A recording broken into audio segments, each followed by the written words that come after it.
You wake up to the sound of the alarm on your iPhone, and annoyed that you couldn't get more sleep, you grudgingly unlock your phone to see what's going on in the world. And there's an email from Amazon telling you that your package has been delivered. So you force yourself out of bed to get the package, and it's some Johnson & Johnson medicine you ordered the night before. The wonders of overnight shipping, you think to yourself. You glance across the room to see the clock. It's 8 a.m., and you have to be at work by 9. Flustered, you open your Microsoft computer to answer some work emails before getting dressed. There's no time to cook breakfast, so you'll just grab something at McDonald's on your way to work. What if I told you that every single company you just interacted with within the first hour of your day is heavily influenced in large part by one company, BlackRock? Now, I'm sure you've heard about BlackRock. There are dozens of videos here on YouTube that talk about how it's the company that controls the entire world. But the reality is far less glamorous. Here is why everything you've heard about BlackRock is wrong. Before we talk about that, let's talk about data. Every time we browse on the internet, companies collect an insane amount of data from us, information which is then sold to data brokers, who in turn sell it to the highest bidder or just lose that information in data breaches. According to a report from the Identity Theft Resource Center, there were 68% more breaches in 2021 than in 2020, and that number is only going up. A few months ago, my friend got an email telling him that his information was released in a data breach from a company that he had never heard of, and right after he started getting personalized email ads from shady companies. This is how scammers are able to figure out your phone number, name, and even your address. The good news is that you can get these data brokers to delete the information they have about you. Sadly, to do it manually could take years. This is why I love using the sponsor of today's episode, Incogni. All you have to do is create an account and grant them the right to work for you, and that's it. Incogni will reach out to data brokers on your behalf to request all your personal data be deleted and deal with any objection from the data brokers. To get started, sign up using the link in the description. The first 100 people to use code APERTURE with the link below will get 60% off Incogni. It's completely risk-free for 30 days, so I encourage every one of you to at least give it a try, and if you're not happy, you get a full refund. I can assure you, when you see just how many data brokers have your information, you'd definitely want to keep your subscription. Back to our story. BlackRock is an investment firm that controls a huge number of shares in some of the largest companies in the world. They have a total of $10 trillion in assets across the globe. That's an amount equal to half of America's total GDP, controlled just by one company. It's easy to dismiss such a powerful company as all-out evil, but the truth is, BlackRock doesn't own these companies or even own shares of these companies. Their clients own the shares. BlackRock simply manages them. That's not to say that BlackRock doesn't have any influence on these companies. They definitely do. Because they control such an incredible amount of their stock, it's possible that companies want to keep in BlackRock's good graces, so they don't pull their investments. Now, while BlackRock might not be the evil company some people make them out to be, the truth is, there's still something very shady about them. Their hypocrisy. BlackRock was founded 34 years ago by Larry Fink, and he grew the company from $5 million in value to $8 billion in just 5 years, primarily by managing money invested by large institutions like pensions, university endowments, and substantial fortunes invested by the uber-rich. Today, Fink serves on the Council on Foreign Relations and the World Economic Forum, commanding the attention of business tycoons and political leaders around the globe, and his company is on the cusp of consolidating so much power that it could essentially control the world. Let's talk about the speed with which we are watching this market deteriorate. The worst day on Wall Street since the crash of 1987. The 2008 financial crash turned out to be an incredible opportunity for BlackRock. It secured an uncontested contract to control many of the banks that had collapsed. That gave Larry Fink, who was already incredibly wealthy, even more power, and a direct line to the American government. The same thing happened in 2020, during the early days of the pandemic, when the government called in BlackRock to protect the Federal Reserve from financial fallout. Periods of economic uncertainties like these were key to BlackRock's rise to power, and as the famous saying goes, with great power comes great responsibility, and BlackRock would like you to think that they are being responsible. In the summer of 2020, while the world was angry about the murder of George Floyd, BlackRock came out with a statement saying that companies had to serve a social purpose, and that they would be giving every company an ESG, or Environmental, Social, and Governance score. Companies that promised more diversity in hiring and leadership or offered environmentally friendly policies and technology received higher scores than companies that didn't. Although this concept had been around since 2004, BlackRock became the loudest proponent of ESG investing in 2020, and in all honesty, it worked. Before this statement, ESGs were mentioned in far fewer than 1% of earnings calls, but by May 2021, that number rose to around 20%, and in a sense remained the fastest growing segment in the asset management industry. People are more concerned about the environmental and social impact of companies, and that's a good thing, right? Socially responsible companies get the upper hand in an ideal world, yes, but we all know that the world we live in is far from ideal. While there's been some positive improvement, the main result of BlackRock's ESG statement has been a massive surge in companies participating in practices like greenwashing, pretending they're more sustainable, diverse, or responsible than they actually are. It's also exposed the hypocrisy of BlackRock itself, because while it claims to champion ESG investing, the company remains the largest investor in fossil fuels and war profiteering, and maintains a pretty friendly relationship with human rights violators. And it's not just BlackRock, the second largest investment firm in the world, Vanguard, is guilty of the same technique, promoting ESG investing on the one hand, but on the other, unwilling to stop investing in oil and gas companies or pull out of companies with questionable human rights practices. We see this time and time again from BlackRock. They do something that seems like they're moving in the right direction in the eyes of the public, but behind the scenes, they're unwilling to tamper with their investments, even if it's for the greater good of society. Take climate change, for instance. BlackRock says that climate risk is investment risk, meaning that investing in companies that aren't creating policies to help address climate change is a risky move. In 2021, BlackRock actually did do something about this by helping shake up the board of ExxonMobil and installing new members who promised to take action on climate change. Previously, the oil and gas behemoth was responsible for 2% of the world's emissions. Now there are new self-imposed mandates to help reduce that over time. This is a great move by the company, no doubt, but the fact that it's still the world's single biggest investor in fossil fuels makes this feel more like virtue signaling than actually trying to make meaningful change, and the hypocrisy doesn't end there. As mass shootings continue to end lives in the US, BlackRock has spoken out against gun violence and said that gun manufacturers should do more to protect the lives of the American people. But who's the largest investor in gun manufacturers? You guessed it, BlackRock. The investment firm holds a 16% stake in Sturm Ruger, 15% in Vista Outdoor, and significant percentages of other manufacturers just like them. BlackRock says it talks to these companies about improving safety, but so far, it's unclear whether or not there's actually been any policy change.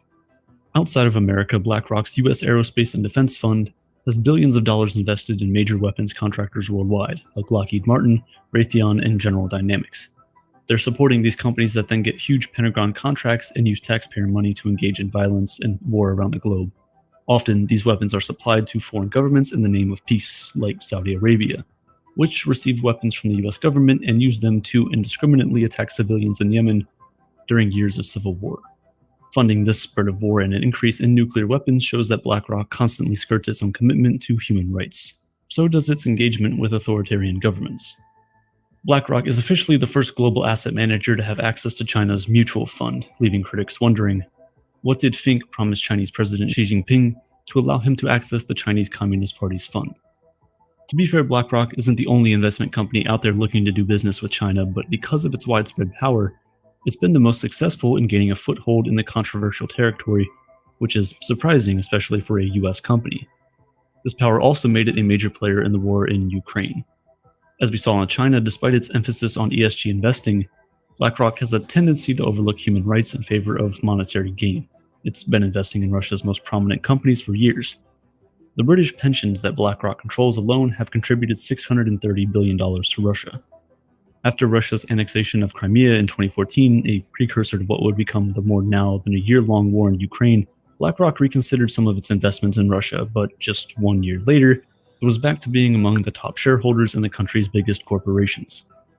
Even when it became clear that Russian President Vladimir Putin was planning an invasion last year, BlackRock didn't budge, and like most other Western firms, it did, eventually, pull assets out of Russia once the war started, but think about all the money it flooded into Russia over the years. Money that the authoritarian government controlled and used in its expansion mission that led to this deadly war. All of this begs the question, how did one company gain this much global power and influence? Well, it started with technology. BlackRock's business is built on ETFs, or exchange-traded funds. An ETF contains diversified investments to reduce an investor's risk. Rather than buying stock in a single company, you're investing in a fund that buys stocks, commodities, and other securities.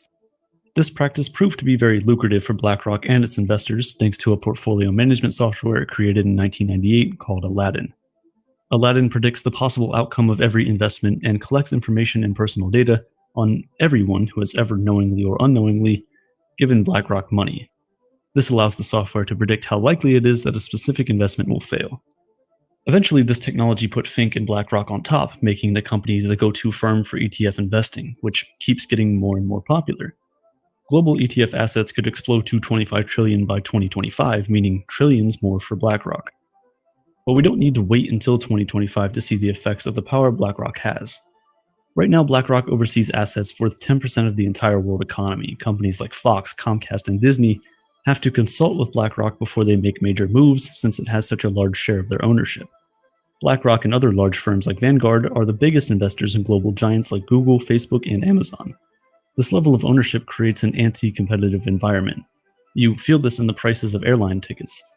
BlackRock and Vanguard are among the 5 largest shareholders of the 3 biggest airline operators, which means that there's very little incentive to lower prices in order to compete with each other. This level of ownership consolidation reduces consumer choice and raises prices, and it also means that eventually a handful of powerful people at these investment firms could wield more power than the executives at the companies they own shares in. Even Jack Bogle, who founded Vanguard, says that this kind of ownership concentration is bad. Too much money in the hands of too few will not work out well for the global economy. There are solutions that governments could put in place to stop these companies from gathering too much influence. Things like not allowing funds and ETFs to vote as shareholders in companies, or creating ownership caps that would dictate how much of a company can be owned by a single entity. The laws can be passed limiting how much influence an investment firm can have in the companies they're invested in, even if that influence is intended to be benevolent, like with the ESG. But how soon could any of this happen? Because BlackRock and Vanguard are less than a decade away from managing 20 trillion in assets. That would upend the asset management industry and intensify the already staggering ownership consolidation of the world's largest companies, sending prices through the roof. One of the biggest problems with this system of business is that the more money BlackRock manages, the lower its fees for investors, so we end up in this cycle where the best way to invest our money today creates a potentially catastrophic environment for our money and our society tomorrow. Unfortunately, most people don't have the luxury of looking that far ahead. What looks good in the short term is all that matters, and that is how BlackRock thrives. It hopes you'll overlook its hypocrisy around the environment, diversity, and human rights because it puts out statements about being a responsible company. Its future hinges on its investors not caring about these things. The problem is that many of its investors don't even know they're investors. They're simply part of a pension fund or an endowment that BlackRock manages. There are smaller funds that do support ESG investing without conflicts of interest, and there are options like managing our own shares that help us avoid the moral pitfalls of large companies like BlackRock. But much like how most of us couldn't live without Amazon's next day delivery for our last minute essentials, using these large flawed companies is just easier. Over the past decade, the public has become more and more critical of what massive companies do and say. As that magnifying glass emerged, BlackRock made sure that its messaging about making the world a better place was heard and publicized. BlackRock's hypocrisy won't end. Its public image versus private actions will most likely always conflict with one another. But as consumers and investors, it's our responsibility to know what's happening. Taking them at their word is the easier option, but that's exactly what BlackRock is betting you'll do. That's how they've gotten this far. This is the same ignorance that allowed banks and governments to drown us in debt. Click the video on your screen right now to find out more.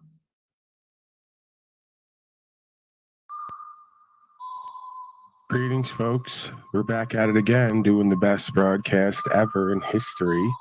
It have to be that way because your humble narrator and trusty broadcast host is here at One Paul Unslaved. Shadow banned as I am, they cannot stop the white gorilla because, you got to own it. To me, my apprehension, not much else to do other than speak the truth, live the truth, uphold God's law, and to question and or rebuke the infidels who want to gaslight and manipulate and deceive and disempower. Again, these folks, the ubiquitous they that the conspiracy theorists talk about, I don't perceive them, if they do exist, to be all powerful. Just a collection of psychopaths and sociopaths who are cowardly and weak without their groups and resources, just like the public. So there's really not much of a difference between any of these human scum who populate this realm. They're all basically one personality with various disorders, and they're looking for power in this world, just like the public. They're going to get it the same way a lot of the public would if they knew how and or were willing, which they're not willing to do anything. Right? A year and a half ago, I told you we're going to do World War III. Iran is going to be one of the players, which will lead to Israel, Russia, and Ukraine, of course. Once we saw that start up. See, that was my signal. That was my canary in the coal mine. Once I saw Russia, Ukraine, I go, oh, I know where this goes. The last 3 years were your fucking official wake-up call. If you didn't get the message, you're fucked. You paid the bill for your own slavery and genocide. How do you feel? Yeah, I mean, how much smoke before there's a fire? And how much fire before folks start to batten down the hatches, so to speak. These are crazy, zealot, dogmatics. They're tapped into some force they think is God. I contend it's the devil, the dark one, whatever entity or state of consciousness runs this place from the beginning of time. And they're going to cause their own destruction and destruction of others with some misguided spiritual pursuit. They're being avatared and used, is what it seems to me. We got Fox Noise saying that World War III's officially started. Axes of evil time. They're going to connect Russia with China and Iran. A few other folks. They're going to connect the United States, United Kingdom, Israel, and a few other folks. And then everyone else will be forced to choose sides for a time. And we'll get back to one world order, some folks might say. So the storm is coming. You're all giggling and laughing, acting cavalier like something's going to be solved. No, the storm's been coming, like I said, a year and a half ago. They're going to shut this place down. They're going to torch the economy. They're going to move the floor under you. And a lot of you are going to be out in the street begging for food. It's called Greater Depression. It's called economic collapse. It's called centralized digital currency moving in with social credit system. This is not new. One world currency, one world religion, if they have their way. And I'm not interested in folks who want to ignore it and act like everything's going to always stay the same in their naivete. You know, it's just middle ground every time. The Tao is the middle way. Walk the middle ground. Moderation in all things, preparation, careful, surrendering in faith after we've done the next right thing. Many things need to be done. Nothing is left undone. Greetings, folks. We got Broken System back there. Let me just bring him on in. How are you, sir? Well, greetings, Sir Paul. How are you? I'm blessed, as always. Can I make just a couple quick announcements? And I won't pirate the show because I might not even be able to be here for very long. But well, you can go ahead and pirate it. I'm not, I'm in a good mood today. All right. Well, that's feel free awesome. to pirate. All right, it might be a good day to work on your disgust for the slaves. You know what I mean? It might be a good day to work on your disgust trigger mechanism for the slaves. But no, as you can see, I changed that to pro co-creator down there, the little banner. If anybody's watching on my channel, feel free to come over here to comment because I'll be able to pay attention to comments more. Over here, and it's just awkward, and I can't really pay attention to my live chat. You know what I mean? But Joe, well, you should be able to see both on StreamYard because I can. You can see the ones with the little chains on them, chain slaves. Okay. Yeah, those are folks who are chained to you now that you're chained to me. Okay, so, yeah, gotcha. Well, that's helpful to know. That's the very first time I'm hearing that information. Right. And then I saw your thumbnail and your title for this one. I was like, no wonder you're fucking getting shadow banned. No wonder you're getting shadow banned. My title for this one is exactly what my breaking news headlines are, that they're now going officially to war with Iran, and Iran's threatening Israel, and they're bombing Iraq and Iran. They allowed to figure out if they're not you. They're allowed to talk about it, not us. We're not allowed to join the discussion. Well, I'm not even joining the discussion. I'm just commenting on what the experts and heroes and frontliners are putting forth. I'm not even saying I don't accept it. I mean, I was like way ahead of the game. I knew this was coming. And the other thing that just hit me, and, forgive me for being a little late to the party. But I keep asking this every fucking day now. Why do you have a blue line flag? Oh, that's awesome. That's great. Thank you for that question. I mean, you got to look a little bit closer in there, but I asked for thoughts on this on a Facebook post before I even started YouTube. And if you look close at the avatar, there's a blue line flag waving proudly, and then a limp little American flag. And what that is, it's a symbol. So it's going to mean different things to different people. To me, what it means is everything wrong with a country I once loved. Okay, so you're basically kind of putting on display this idea that we're so deep into fascism that everybody's venerating the code enforcement, statute, Yeah. policy, and code enforcement, and they've completely forgot about the idea of the law of the land, constitution, God-given rights, etc., etc., etc.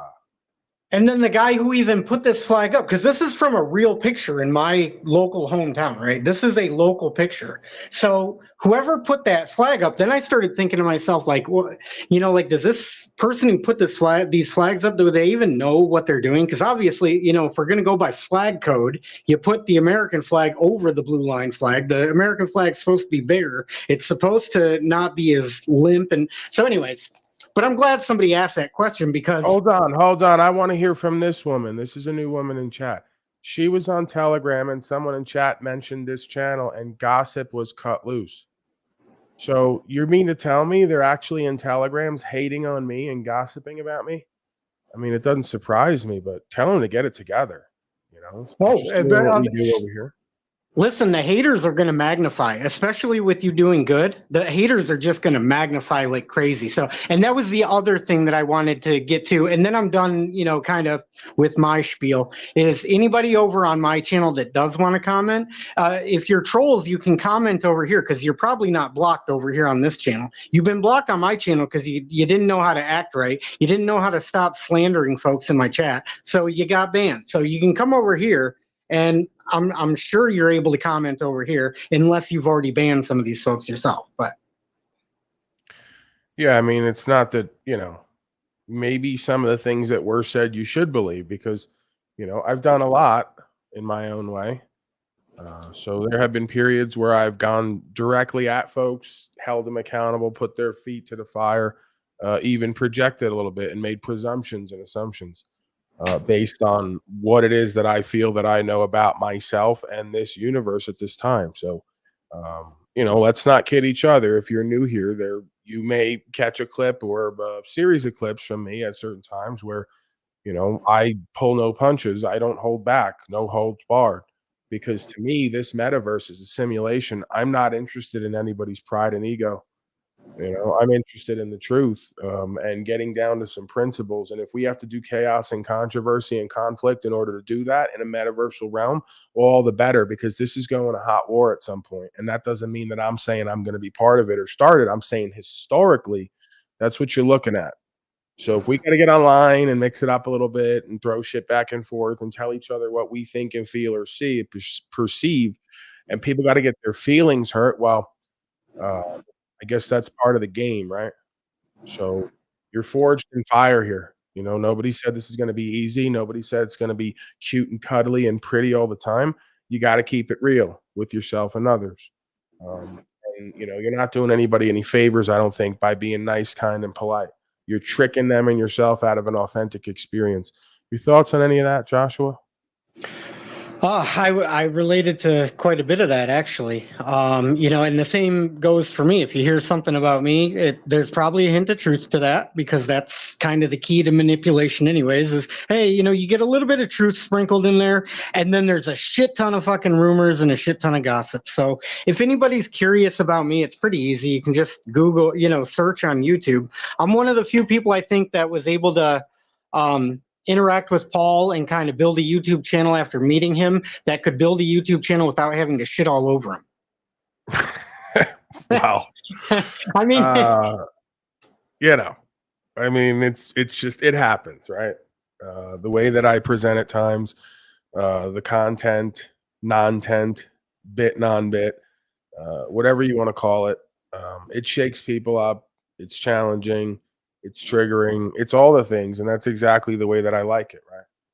So, again, I can't regret or live in regret for something that I willfully or actively do. And I don't make excuses because I very rarely lack control of myself or the situation I'm in, right? So if I choose to do something, I choose to do that. Now if we at some point come back to it and go, you know what, there may have been a better way to handle this to get XYZ results. Okay, I'll accept that. But if folks want to like blacklist me, shadow ban me, unsubscribe from me, leave off because they saw me call someone a bitch ass motherfucker, who honestly, when you look at them, you could tell they're so effeminate and so broken that they wouldn't stand for a motherfucking thing. I'm really not interested what people think about that line of sort of projection or acceptance, because they'll say I'm projecting. I've just accepted what is. And just because I call someone else that does not mean I don't understand all criticism is self-criticism. There's a bitch ass motherfucker in everybody on some level. The question is, what's it going to take to get it up out of you? And I just contend what I've put on record is that with most folks, it's way more readily available. It's a lot quicker to get it up out of them. You got to make me feel it. And even then I go, if there's purpose and meaning here, I'm not suffering. Heap it on me. Right? Like they say, God only gives its toughest battles to the folks who can stand on that. Right? So when I'm in those spaces, I go, this must be time to shine and put on, because this force, this universe, this program would not have paved this way for me to walk with this burden if it was not meant for me. So I've just gotten real good. And that's what I contend this is all about anyway, right? It's not about I am necessarily. It's about you take I am on this path and you just get real good at surrendering in faith and looking for the truth in the situation, right? Discerning where the truth is for everybody to grasp onto. So that'll serve you well everywhere in life. That'll cause you problems everywhere in life, right? Because what you come to find is the majority of folks are not in this life for discernment. They're in this life for their comfort, their pleasure, their status, their power. Right. So you come into a room with inspiration and empowerment and understanding. You might free a bunch of slaves. You might upset a bunch of masters or wannabe masters, right? Pimps, as I like to call them. So, once we understand inherent power and value dynamics, systems dynamics of this realm and how it kind of operates and functions, the better off we'll be. So that's all my life has been dedicated toward, is creating some accurate mapping of inner and outer space and being able to conjoin that, right, and correlate that. How does inner and outer space mirror and reflect, right? And what is the root of the beingness? And again, this is not anything special or unique about me as a persona. This has been going on from the beginning of time. All great men and women have only done pretty much one thing, which is explore consciousness and awareness and create a mapping of the inner and outer space that was preferable to the cultural and societal mind and heart control that seems to proliferate from the beginning of time. Some might argue it's in us before it was on us. Some might argue that it's a little bit inside, a little bit outside. Some might argue it was all put inside of us. I haven't quite deduced completely. I tend to think this is a holographic realm. So any shaitan you see out there is a reflection of the one in here, because we're all capable of lying to ourselves and each other at some point. We know that. We're all capable of evil. EVIL is live backward. We're all capable of backward living. We know that. So again, it's not as much a good and evil, a me versus them idea, as it is a me versus me idea, as it is the idea of reconciling the dark and the light within me and directing that forward for positive, quote unquote, change within self and with outside of self. So that is the walk, I believe. That is the nirvana. That is the enlightenment. That is the purpose and meaning and fulfillment. Without that, I don't think you got anything.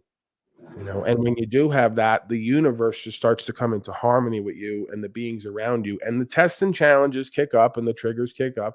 You move past that, and then you start to really feel it.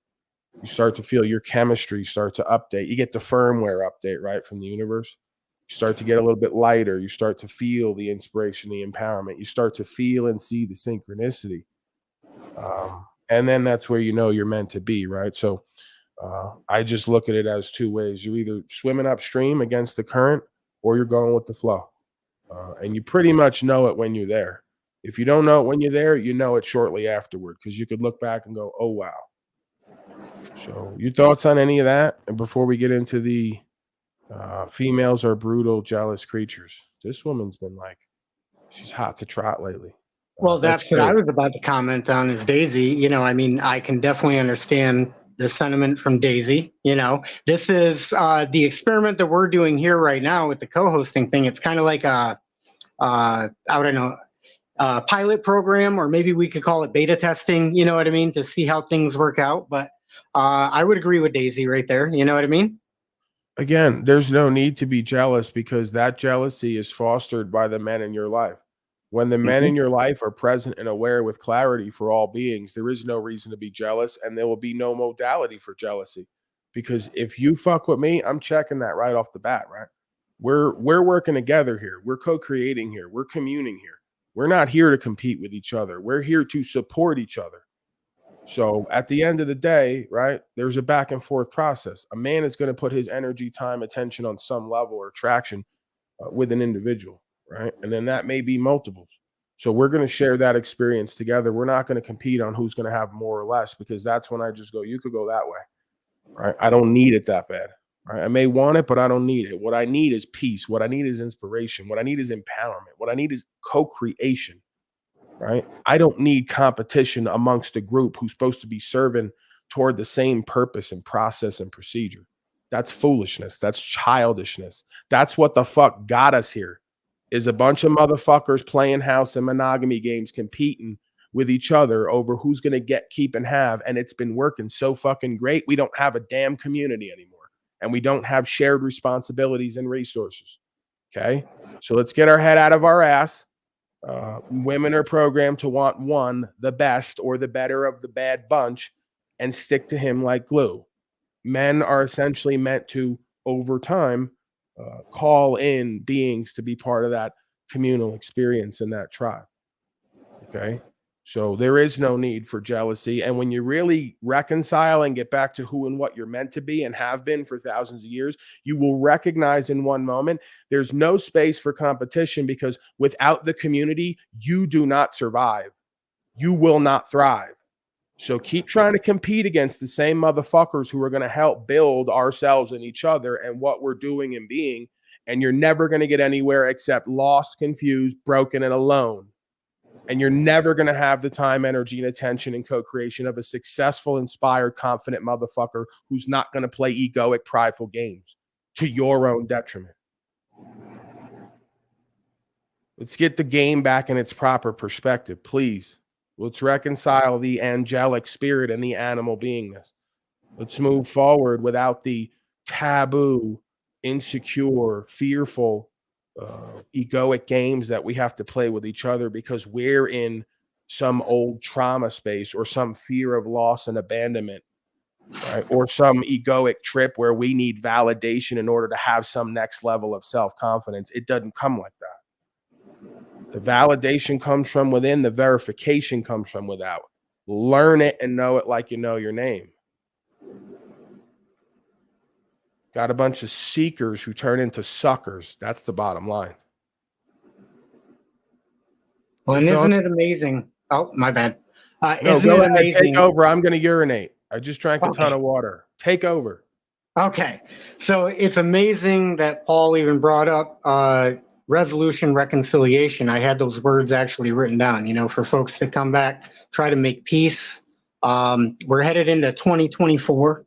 It just dawned on me today. I don't know why. You can call me stupid, call me an idiot, but 2024 should be, I'm hoping, the year of reconciliation and resolution, really.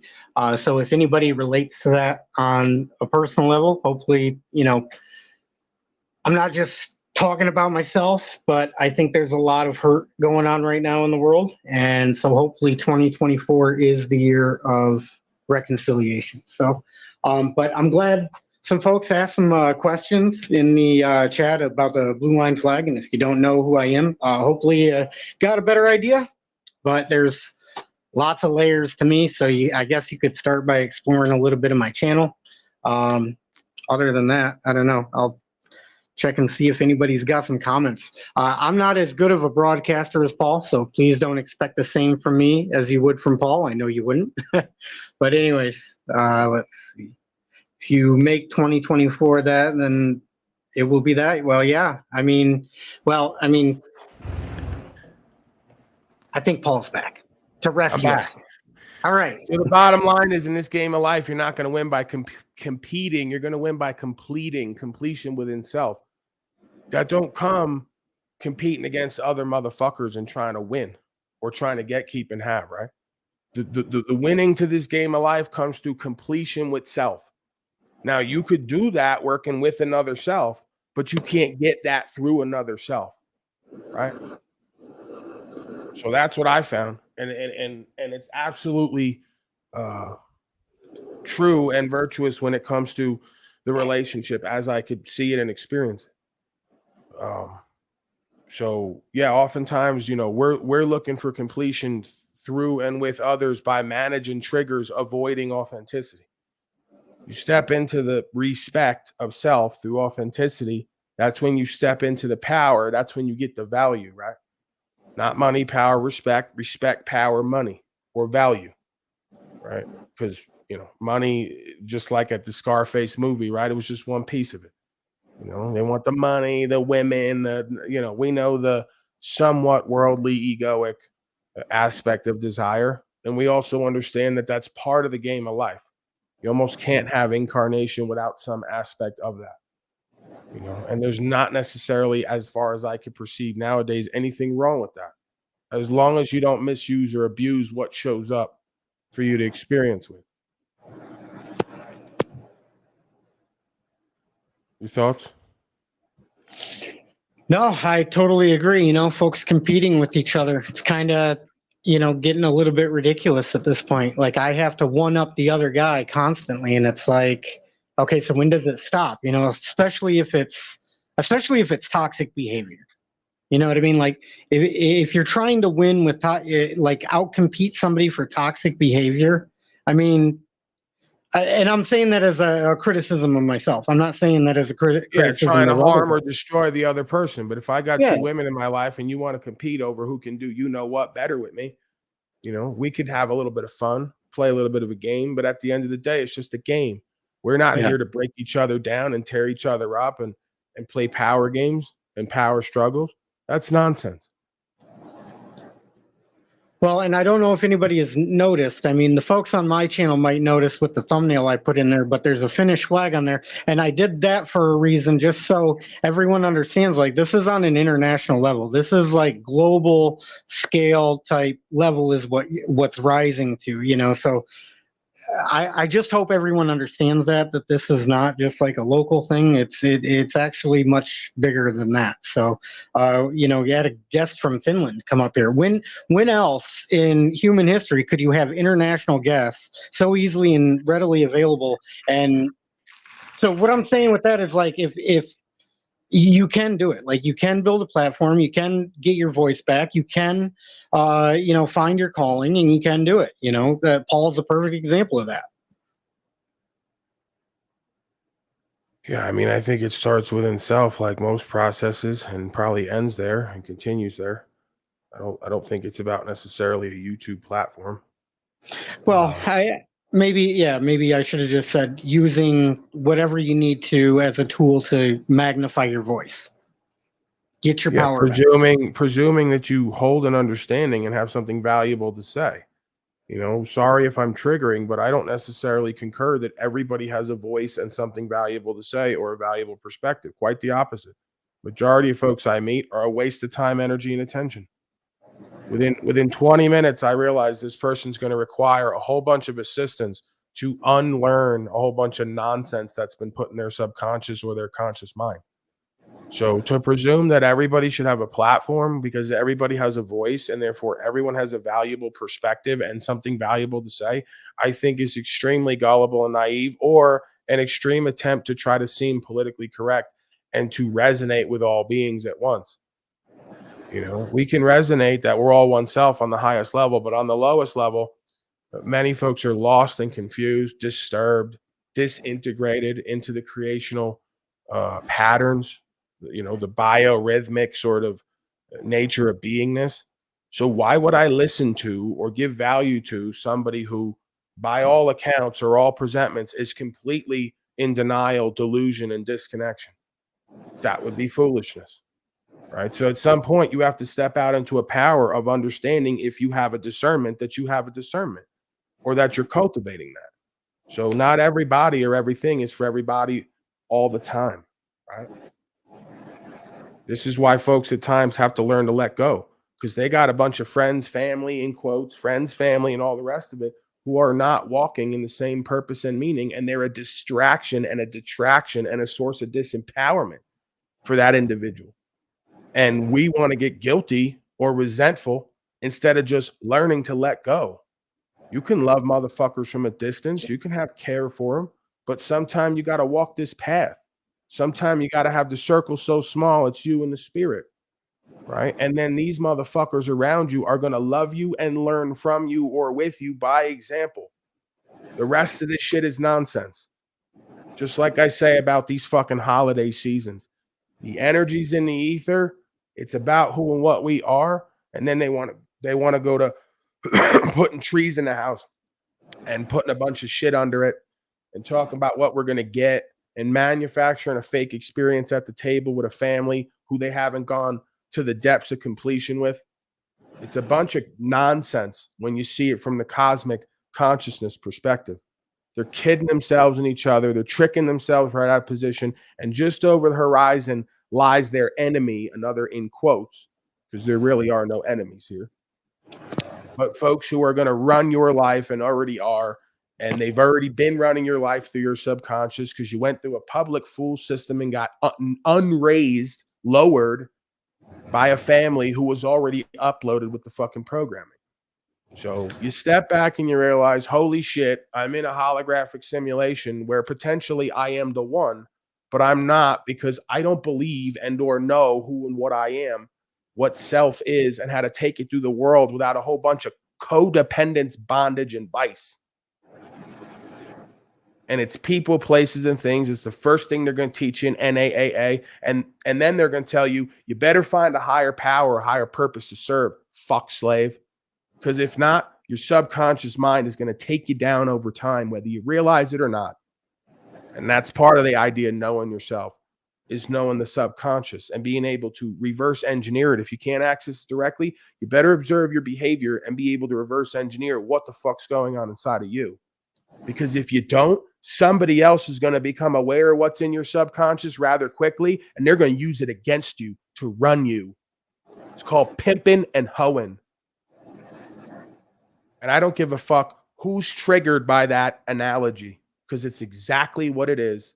Whether it's physical pimping and hoeing or spiritual pimping and hoeing, they've got the majority of folks with fear as a root, uploaded with a whole bunch of beliefs about themselves and the world that correspond to that fear root.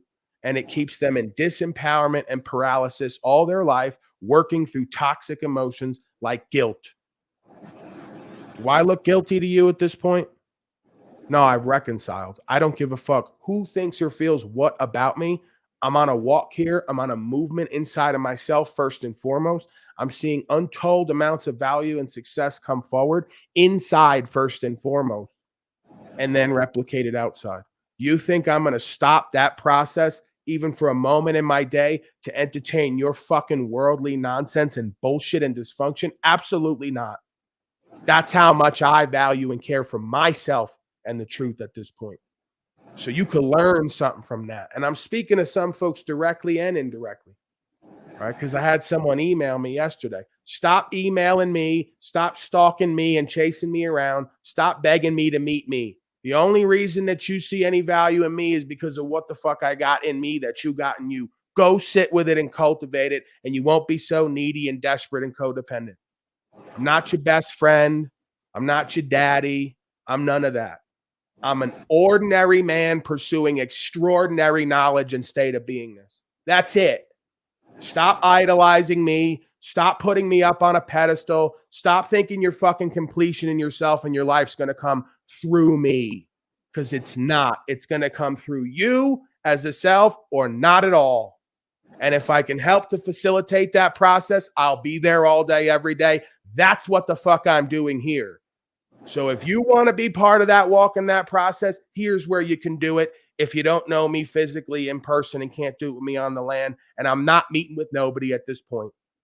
Sorry. I don't care how you take that and how you feel about that. Because I suspect, maybe I'm in my trauma and in my fear and insecurity, I suspect if I start giving myself out again to whoever will have me, I'm going to lose whatever the thing is inside of me that you motherfuckers are attracted to. Okay? So that's the difference. These slaves all their life searching for fucking power and value. What happens when you truly get it? Otherworldly value and power and connection. What do you do with it? See? That's the difference. You're still in a seeking mode. I've been found, amazing grace. Now it's about what you do with it. And if you think I'm just going to give it away and give it out to anybody who will take it and have it, it's not happening. Right? The whole truth, presuming that I know it, right? True enough. You're not getting it. And all of me, you're not getting it. Right? This process is done inside of self. Like I said, you're going to get it. If presuming I have it and you don't think I'm bullshitting, whatever it is, if you're going to get it, it's going to come with you and through you and that thing. Simple. And that's all I'm here to do, is to show and tell and surrender the rest. Can't do it for you. Can't be it for you. Right? And furthermore, don't want to be with you if you're not aligned with it. Don't really care how folks take that and feel about that. Can't, right? Did it for too long, and it put me in a position of disempowerment, as I just spoke of. So this is what's the revelation for me. This is the way I've been told or feel, because it's not an audible telling. It's a premonition and an intuition, and it's a calling on ancient information that's been there from the beginning of time. So, don't take it personal. Don't be offended, and don't go around trashing me and talking about how I'm so rude and mean and egoic. No, I'm so enlightened at this point. And I don't mean necessarily as far as vision goes, although we could have that conversation too. I'm talking about biochemically, energetically, just lighter and in the pocket, right? In alignment. I'm not giving that up for your worldly nonsense. And you should feel that way too. With your bozo friends and family and coworkers and the rest of them. You should be so in alignment in the pocket, especially if you're a seeker turning into a sucker. You really want this shit? You really want the revelation? You really want the truth? You're going to have to live the information. You're going to have to walk that way and carry that light. And then you're going to have to watch what the fuck shows up in your life and stand on it. Your thoughts, Joshua? I just said a lot there. Yeah, well, I mean, I related so much with, you talking about letting go, with the things that are holding you back and letting go of the stuff that's kind of dragging you down. Because I was thinking about that earlier today, too. I mean, it's just, it's just so crazy that the thoughts that I'm having are things that you bring up without even having to discuss them beforehand, and I guess, the problems I've had in my life, if anybody, knows anything about me, there's a lot of folks that will talk about me and drama and stuff. And a lot of that came from me not, letting go of stuff that was bad for me. And I'm saying that as criticism for me, not criticism on, other things. I'm just saying, like, on myself, that is a criticism that I would have to say is true for me. And so, that really spoke to me a lot. And I'm not it's not even necessarily about people, places, or things that are bad for you. It's, if we're going to talk people, it's about people not doing good for themselves. Yeah, why the fuck would I want people around me who are not pursuing doing good for themselves? Yeah, and I hope nobody thinks I'm, here or even on my own channel to throw out solutions to stuff. Because really, I mean, I'm not here to propose solutions to things. What I'm here to do is explore and, ask questions and just try to figure this great experiment out just like everybody else and be a part of. All right, I got to put the link down again. I think this clown is confused because he said 3 or 4 things in a row. Let's go, Dodgy Git. Let's go. Let's go, other folks who want to come here and start projecting onto my purpose and meaning and what I do daily for 500 fucking days straight. Let's go, get up here, you punk ass coward. See what I mean? Remember what I told the woman before, the new woman? This is what you're going to get some days sometimes. I'm not mad about it. I'm not upset by it. I don't feel bad about it, like little Bobby Hill says with Brian O'Shea. I don't feel bad about it. So you want to come in here, you want to like be seen and get attention from your daddy, which is me. right? And say the same thing 5 times in a row, any day triggered. No, not triggered. You're twice my age.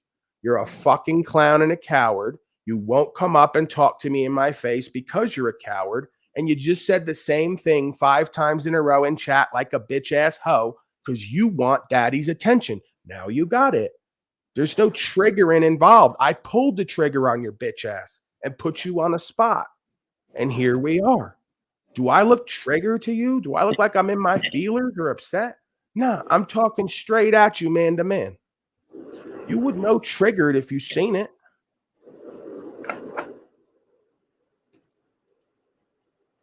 Still waiting. Let me post the link 3 more times for your cowardly old ass to get up here and talk to me face to face. You ain't going to do it. Just like you ain't going to stand on rights, freedom, and principles. Just like you ain't going to keep it real with your bitch, presuming you got one. Because there probably ain't a woman who's going to get within 10 miles of your cowardly ass if they got any sense about them. Right. There he goes now, scrolling in chat. The same thing over and over again. Another punk-ass coward. So now you get blocked. I'm not going to take up my time, energy, attention, interfere with the relationship I got with this audience. Go fuck yourself. Go get a life, old loser failure, coward. They're just fucking mad because I'm in the prime of my life and I'm fucking on fire. And I'm so deep in the pocket and my purpose, meaning, and alignment, they can't help but to hate. If they're not going to venerate, they can't help but to hate. It's exactly the way I like it, you bitch-ass motherfucker. Keep watching, waiting, and hating. I need you. So I could use you for your energy, right? If you're going to sit in life and do nothing and create nothing and hate, might as well do it with me so I can transmute it and use you for your bitch-ass hater energy. Put something back out to inspire a motherfucker. I'm not mad about it. I don't feel bad about it. I got this fucking oil I just made up. I smell so fucking good today. God. You know, they better start whipping me and abusing me and keeping me in line. I'm liking myself a little bit too much lately. I'm liking myself and my life a little bit too much for the slave haters and the slave masters. They may have to check me, get me back in line, self-doubting and depressed and anxious and suicidal and on drugs. They may have to like help me out again because I'm feeling myself a little too much lately, right? We wouldn't want that. We wouldn't want a confident, inspired, empowered, masculine motherfucker walking around on these streets. Nah, we don't want that. Bunch of broken, effeminate, bitch-ass, confused motherfuckers who don't know what they're going to do and be next. Pathetic embarrassments. Okay, let's move forward. They'll say I'm on one today. You know. Hold on. You know what? Fuck it. I'm bringing up Ian right now. I'm bringing up Ian because Ian's going to tell it to you right now. I don't need to tell you. I'm going to let him tell it. This is what it's about, people. Not talking about what we think about other people, projecting a bunch of bullshit and what you think about others, you know? We talk about ideas, what this place really is, what the fuck we're doing here, and our fucking purpose. And recognizing the I am, you know? So we take this shit serious over here. We're not fucking playing games on this channel. And just want to point that out. Right. This is what it's about, people. This is what it's Not about, talking about people. what we think about other people, project. I'm fucking sick of you. I'm fucking sick of you, you old bitch. Hey, Julian, how are you, sir? See, now there's a bright young man, loving, discerning, peaceful, inspired, empowered. Your thoughts, Julian? Man, I'll just come to kick it a bit. I've been trying to focus on really creating value these past couple of weeks, trying to put my fucking nose to the grindstone, build a lot of relationships. And I'll always say it when I come up here, man. Thank you for being a really good teacher that's, you know, been presented in my life. It's helped me fall in love with life again. So much love to everybody who's assisted me with that here. How's everything here been? Kind of crazy as usual? Yeah, I mean, you know, you already know what you're working with. I'm just monitoring the situation. I've been taking some positions, you know, and the market's a little shifty right now, Julian. There's a lot of FOMO and there's a lot of fear all at once. You know, ETFs, BlackRock involved in the vaccine. But yeah, I'm thinking it's going to be bull run. We're going to get in, we're going to get out, back to the land, build more, do more in that sense. And life is good, like Aaron says, until complete collapse, presuming it happens. Grim Hustle seems to think there's a big collapse coming too. I don't know where these fucking theorists. It's weird. It's like there's this collective unconscious that keeps showing itself with everybody in all strata of life. They all like somehow keep blurting out they think some big collapse is coming. I wonder why that is. It's almost as if they intuitively feel it and they've been told for years it's going to happen. It's really weird. Yeah, I don't know, man. I only listen to officials. I only listen to authorities and officials. You know, if they have the right costume, I'm all ears. Just kidding. Yeah, I mean, just no. I agree with that. I don't know why you're saying you're kidding. That's totally advisable.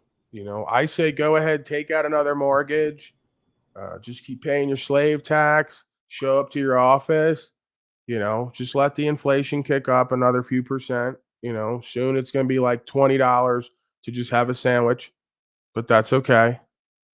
You know, we'll make it. You know, just keep holding cash because cash is king. Don't really like own anything. Don't have any like hard assets. Don't diversify whatever value you have. I mean, it's really best to just live like moment to moment, day to day, and just trick off whatever you get. Like, go buy some cars, go buy some clothes and sneakers, maybe get some jewelry, go to fucking Starbucks every day, DoorDash like a slave. It's pretty much where we're at. You'll feel some level of like happiness and completion. Very minimal, but you'll feel it. It's in there. You just got to make sure you're constantly consuming is what I found. Just spend your whole life in a consumption state, you know, never really producing or turning, you know, nothing into something or a little bit into a lot, you know, co-creating and expanding and growing. Don't do that. Just fucking consume 24/7, 365. You know, like this Christmas, you know how many bozo parents, instead of giving their children gold, silver, a piece of crypto that may like 10x over the next 5 years and put them in a new position? No, they bought them a bunch of bullshit, a bunch of Korean plastic bullshit garbage that they didn't need. And now everybody's happy. God forbid they teach their fucking children some responsibility, some accountability and accounting, some patience. You know, God forbid you encourage them to use discernment to put themselves and their family in a better position in life. No, just stack the fucking tree with a bunch of plastic garbage and teach them to be another generation of consuming slave. Great stuff. I totally support it. Yeah, no, wondering why all their women and daughters are in debt, and then gotta like fucking ask me, some trailer gorilla, how to manage their affairs, because every beta boy in their life was just like the bitch they were with, and doesn't know how to like create value and turn value into more value and invest and take calculated risks and reinvest back in themselves and their busyness. I agree. You kind of actually touched on the on how to be able to generate value for yourself, you know, and that's one thing I've really been trying to cultivate. I would say this past year, and I still struggle a little bit with it because like I can put a lot of value into the work I do and a lot of care, but sometimes I guess I'm just willing to do it for a lot less than I should. But at the same time, I feel really, really good about working for people and not charging them, because those usually are the type of people I can look to in times of hardship. If I ever need a bowl of rice, you know, I can be like, hey, remember that one time I fixed the toilet for you? Can you help me not starve? I don't know. It's a work in progress. But man, like I said, I've just fallen back in love with life by recognizing how I have to be the one creating the value. I can't just jump into any situation and expect to be rewarded for it, if that makes sense. Also, yeah, I might lose you. I'm expecting the call. Yeah, I mean, too, it's like, it's about what you want out of life and what you could afford too. and how you put yourself in position, right? It's just about, there's different points in life. You practice doing without, living within your means, doing with less. That's something that carries over to the rest of your life.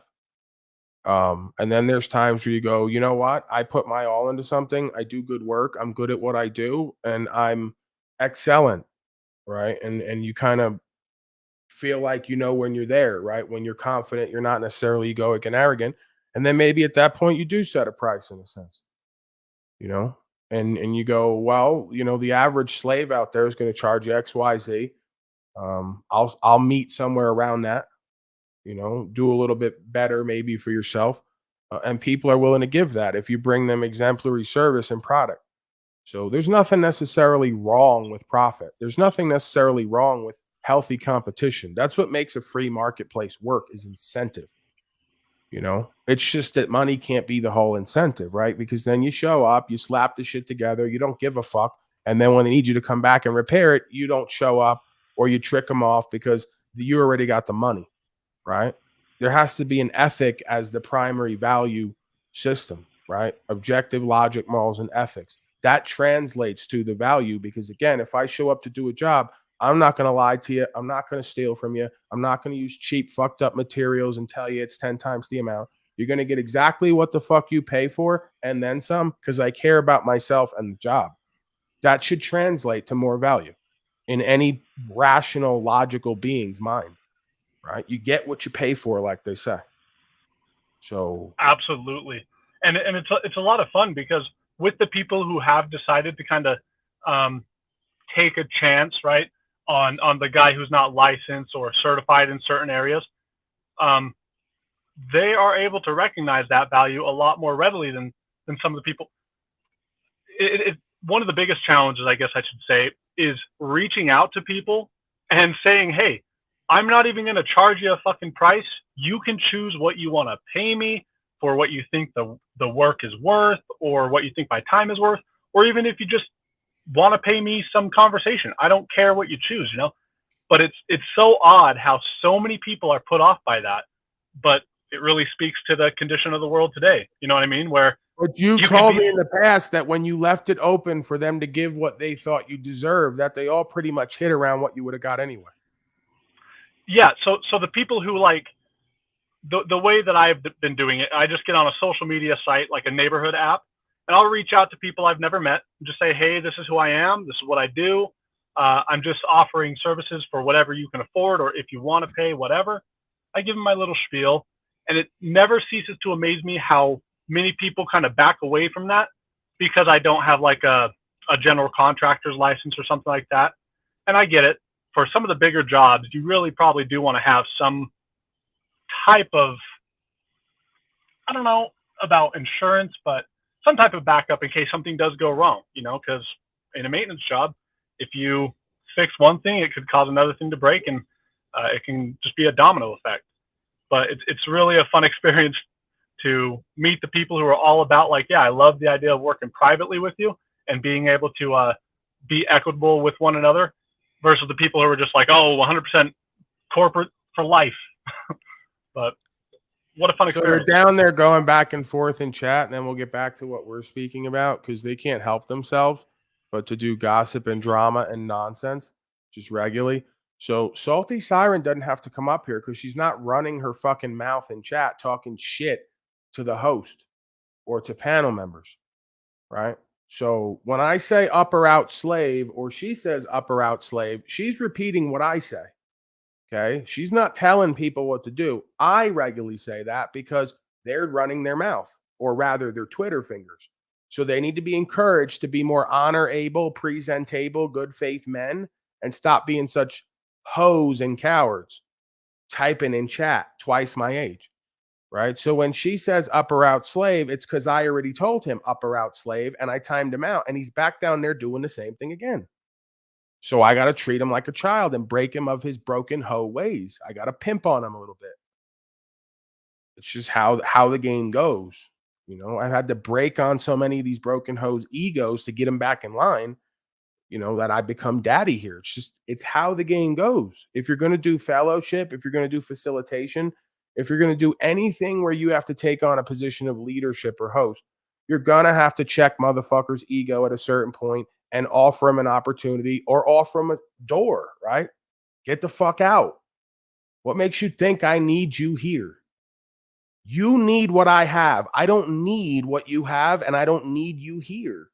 I'm sorry if that sounds egoic and triggering, but you've already verified it because I don't come to your job and slap the French fries out of your fucking hand. You come to where the fuck I show up every day, 500 days straight, and try to interfere or cast aspersions on who and what I am and what I do. If you're going to do it, be a fucking man about it and come up here and do it. Give me some damn content. I don't want to have to remix you and make you into content from a chat box, although I'm so good at it, some folks might say. I really, the same rap over and over again. So how good really am I at it? I'm really good at just doing a lot of the same raps over and over because it's the same fucking conscious awareness showing up with the same personality disorders. So there's only so many ways you could treat a broken hoe. There's only so many things you could show them or better yet tell them. And then after that point, you got to kind of let them go. The worst part is they never leave. That's the crazy part. They say you're egoic, narcissistic, you're this, that, and the third, and the broken hoes don't ever leave. They never rise to the occasion, and they never go the fuck away completely. It's fascinating. Okay. Julian, you got anything before we move forward? We got to hit the docket here. No, man, you're good. Hit it. I might lose you going through the canyon, but thanks for having me. All right. He's going through the canyon. You're going to see Lauren De Laguna? Okay, I'm kidding. That's kind of rude. Charlie Chapchin, what do you got, sir? Give me some. We're dropping bombs on Iraq now too, huh? This is getting a little too far-fetched. I got two sides of the news and they can't agree. One headline says they bombed Iran, the other one says Iraq. So they might want to figure out which one that actually is. I think that was kind of a Freudian slip, right? They know they're going to be bombing with Iran at some point, so they kind of slipped even though they meant Iraq. All right, well, let's get to that then, since you're giving me a pretty good segue. Let's start off with the Grim Hustle. Then we'll go into that breaking slave news, of course, top story, as you obviously know. Bombing with Iraq/Iran, Iran threatening Israel, another top story. And again, I called this out years ago, decades at this point. If you go back to the Facebook. But yeah, I rather regularly over the past year and a half, 2 years on this broadcast have brought up the macro environment and how I perceive it's going to play out, right? Nobody, I think, can be a complete fortune teller, but it isn't exactly hard to tell either when they've laid it all out for hundreds of years, some might say. So let's get to that. Grim Hustle, prepare for the big crash like a Russian mafia boss. So apparently Grim Hustle, 1 million subscribers, they're over there theorizing. They think a big collapse is coming. That's kind of weird. Let's get to that. Systems crashed twice. 1989 in East Germany, 1991 in Russia. When system crashed in Russia, people fought with rocket launchers in streets. It can be rough. 3 things will happen in the West in the next 3 years. Crash of economy, hyperinflation, and very strong grip of government around your balls. Prepare yourself for battle, Druk.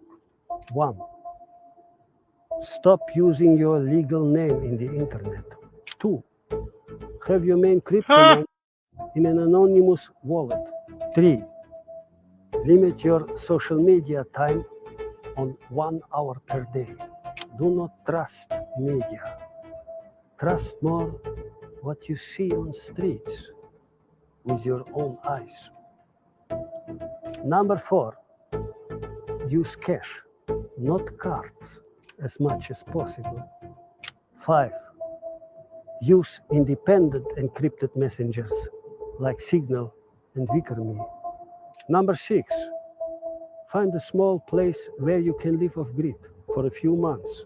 A little hut near the forest where you can grow vegetables and get firewood from the forest. If you cannot get this, get a good knife and learn how to survive in the wilderness, how to find food, water, build shelter. YouTube can help. Number 7, invest and buy gold, silver, platinum that you store in a secret place in your house. Do not tell anyone, not even your partner. And finally, number 8, organize your most important belongings that you can pack and leave your house in 30 minutes. Sometimes life is hard. Life is grim hustle. But if you live it with honor, you will grow stronger.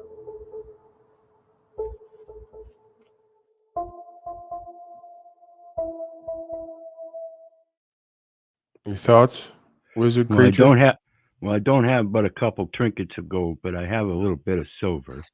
I do have my own cryptic text. I try my best not to use cash or card. I'm already on a path of doing a lot of things he's suggested. I can't disagree with him. Yeah, well, at some point I became the Silver Surfer. You know, I had to jump out the window because I go, they've been doubting me, everybody in my life from day one. So I just got used to being doubted, and I just have to move with what makes sense. And when I start seeing it echoed by a whole bunch of people who I respect, I go, okay, I'm in the pocket, right? So then I just kind of Absolutely. take the calculated risk, right? So it's not much of a calculated risk to hold silver over fiat. It's actually sound money. It's actually okay.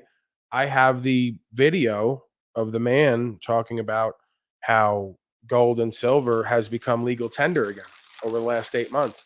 It's being used for legal tender and it's considered lawful money. So I don't know, maybe with Great Reset, like the first time they took the gold and silver standard away, you remember all that nonsense, Great Depression, and the proliferation of the fiat currency system, stock markets, all Yeah, I that. remember it well.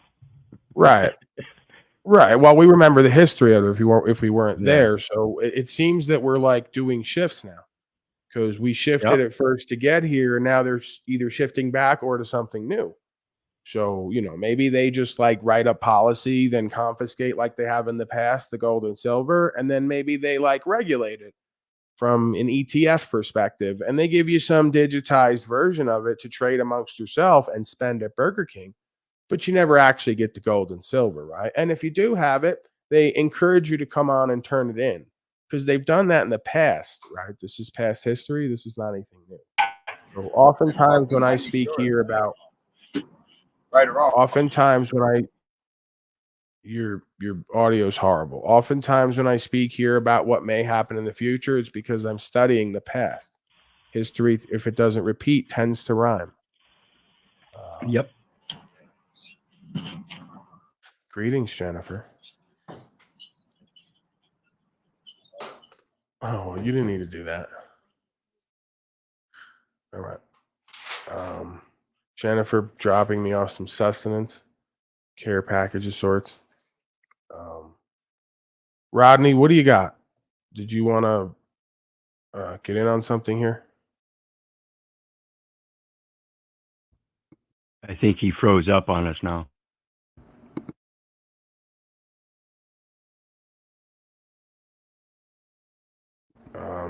All right. Yeah. No, I had him on mute. So, okay. If he can unmute or hear me, it seems like his connection is terrible. I think we'll just move forward here. So let's get to it, people. I know you're excited. You want the report. President Biden, we love Uncle Joe, orders an airstrike on Iran after U.S. troops injured in drone attack. And I want to be clear, I'm going to show this so they don't say that I'm lying. Iran, right there. So we can't get it straight. Is it Iran, Iraq? Are they telling us something without telling us? Who knows? This goes to the competency and literacy of the newscasters. It's really Is it though? Is it the competency and literacy? Are you really going to believe with a 10-word headline that they overlook the idea of Iran being completely different than Iraq? Are we really? Well, they want to get the news out as fast as they can. Yeah, they also want to create a whole bunch of fear and fuck up markets and manipulate markets and report fake news, like Donnie says. right? Isn't that what happened the last time with the stock market crash? Isn't that what they say causes all of these events? Is fake news and inaccurate reporting. Some might say on purpose. So, I mean, yeah, you know what, Wizard, you might be right. Never underestimate the sheer incompetence of the average slave nowadays, even in a supposed high position of dissemination of information. You were saying? Well, and it's a planned news. It's all planned. Why else would you hire incompetent people? So Well, that they I could can go answer along that with the because plan. I'm not paying anyone to be on panels. So there's a reason why I have incompetent people here. But when it comes to them, I mean, they have a whole bunch of money, status, power, incentives. So it doesn't make sense unless that's the best we got, right? The best we got are still incompetent, incapable people. Is that maybe what it is? Hold on, the creatures here. Moose creature and snafu creature. Greetings, gentlemen. And I use that term loosely, of course. Yeah, very loosely. I'm not a creature. I'm a man. And I just wanted to say Merry Christmas. And, Well, you actually are a creature technically because the root word of creature is create. So if you are part of the creation and you are animated, you are a creature. Well, then I need to someone study has to, my words, terms, and defend themselves and definitions. say, sir. I'm a man. sorry. You know that's And fucking even- starting off beta like Moose. Holy Even shit. even the Department of Agriculture just defines man as an animal. So, you know, again, I got breaking news in my specialty, Mr. Unslavia. Oh, Go wow. ahead, Let's see snafu creature, this. while I eat this egg sandwich. Have you So taken for someone all of down you yet, guys who want to Snafu? Have say, you actually oh, done Snafu something? and Creature, Pusha don't talk over my pig creature. So, anyways, for all of you motherfuckers that want to say, "Oh, Snafu keeps yelling about pushing the P and all this other shit," and oh, the Timothy Helmseth report files and so much more, new articles are coming out, just released. Helmseth actually put one out himself, as well as many others. The governor has now admitted in one of the states that the elites have been hunting humans in Yellowstone. My life be like, my life be like, da da da da blah blah blah, da da da da blah blah blah, da da da da blah blah blah. My life be like, my life be like. Why don't you look up in the backstage what I sent you? It's nothing to joke around about. They're telling us what they're doing now. we got the foot.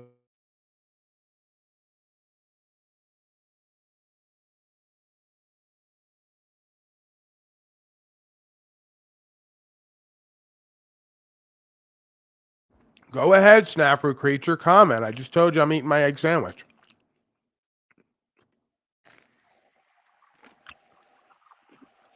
Isn't it funny how you give the man the floor and he never has anything to fucking Yeah, what's say? wrong with this idiot? Like, you don't give the man the floor and then he fucking can't shut his fucking mouth. And then all of a sudden you say, hey, go ahead, Snafu, say whatever the fuck you have to say. And he just shuts the fuck up like an idiot.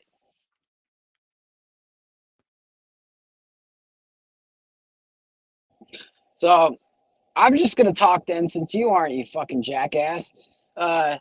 I just got off of a... My internet just got fucking frozen. Jackass, I'm back. All right, go ahead, queerbait. No, I just was... The link I sent you, these governors now are admitting human hunting, kind of like certain things. Remember all this subliminal message with the Matrix everyone's talking about? Oh my God, his passport was ended on September 11th. The fact is, we just went through the ritual of Christmas.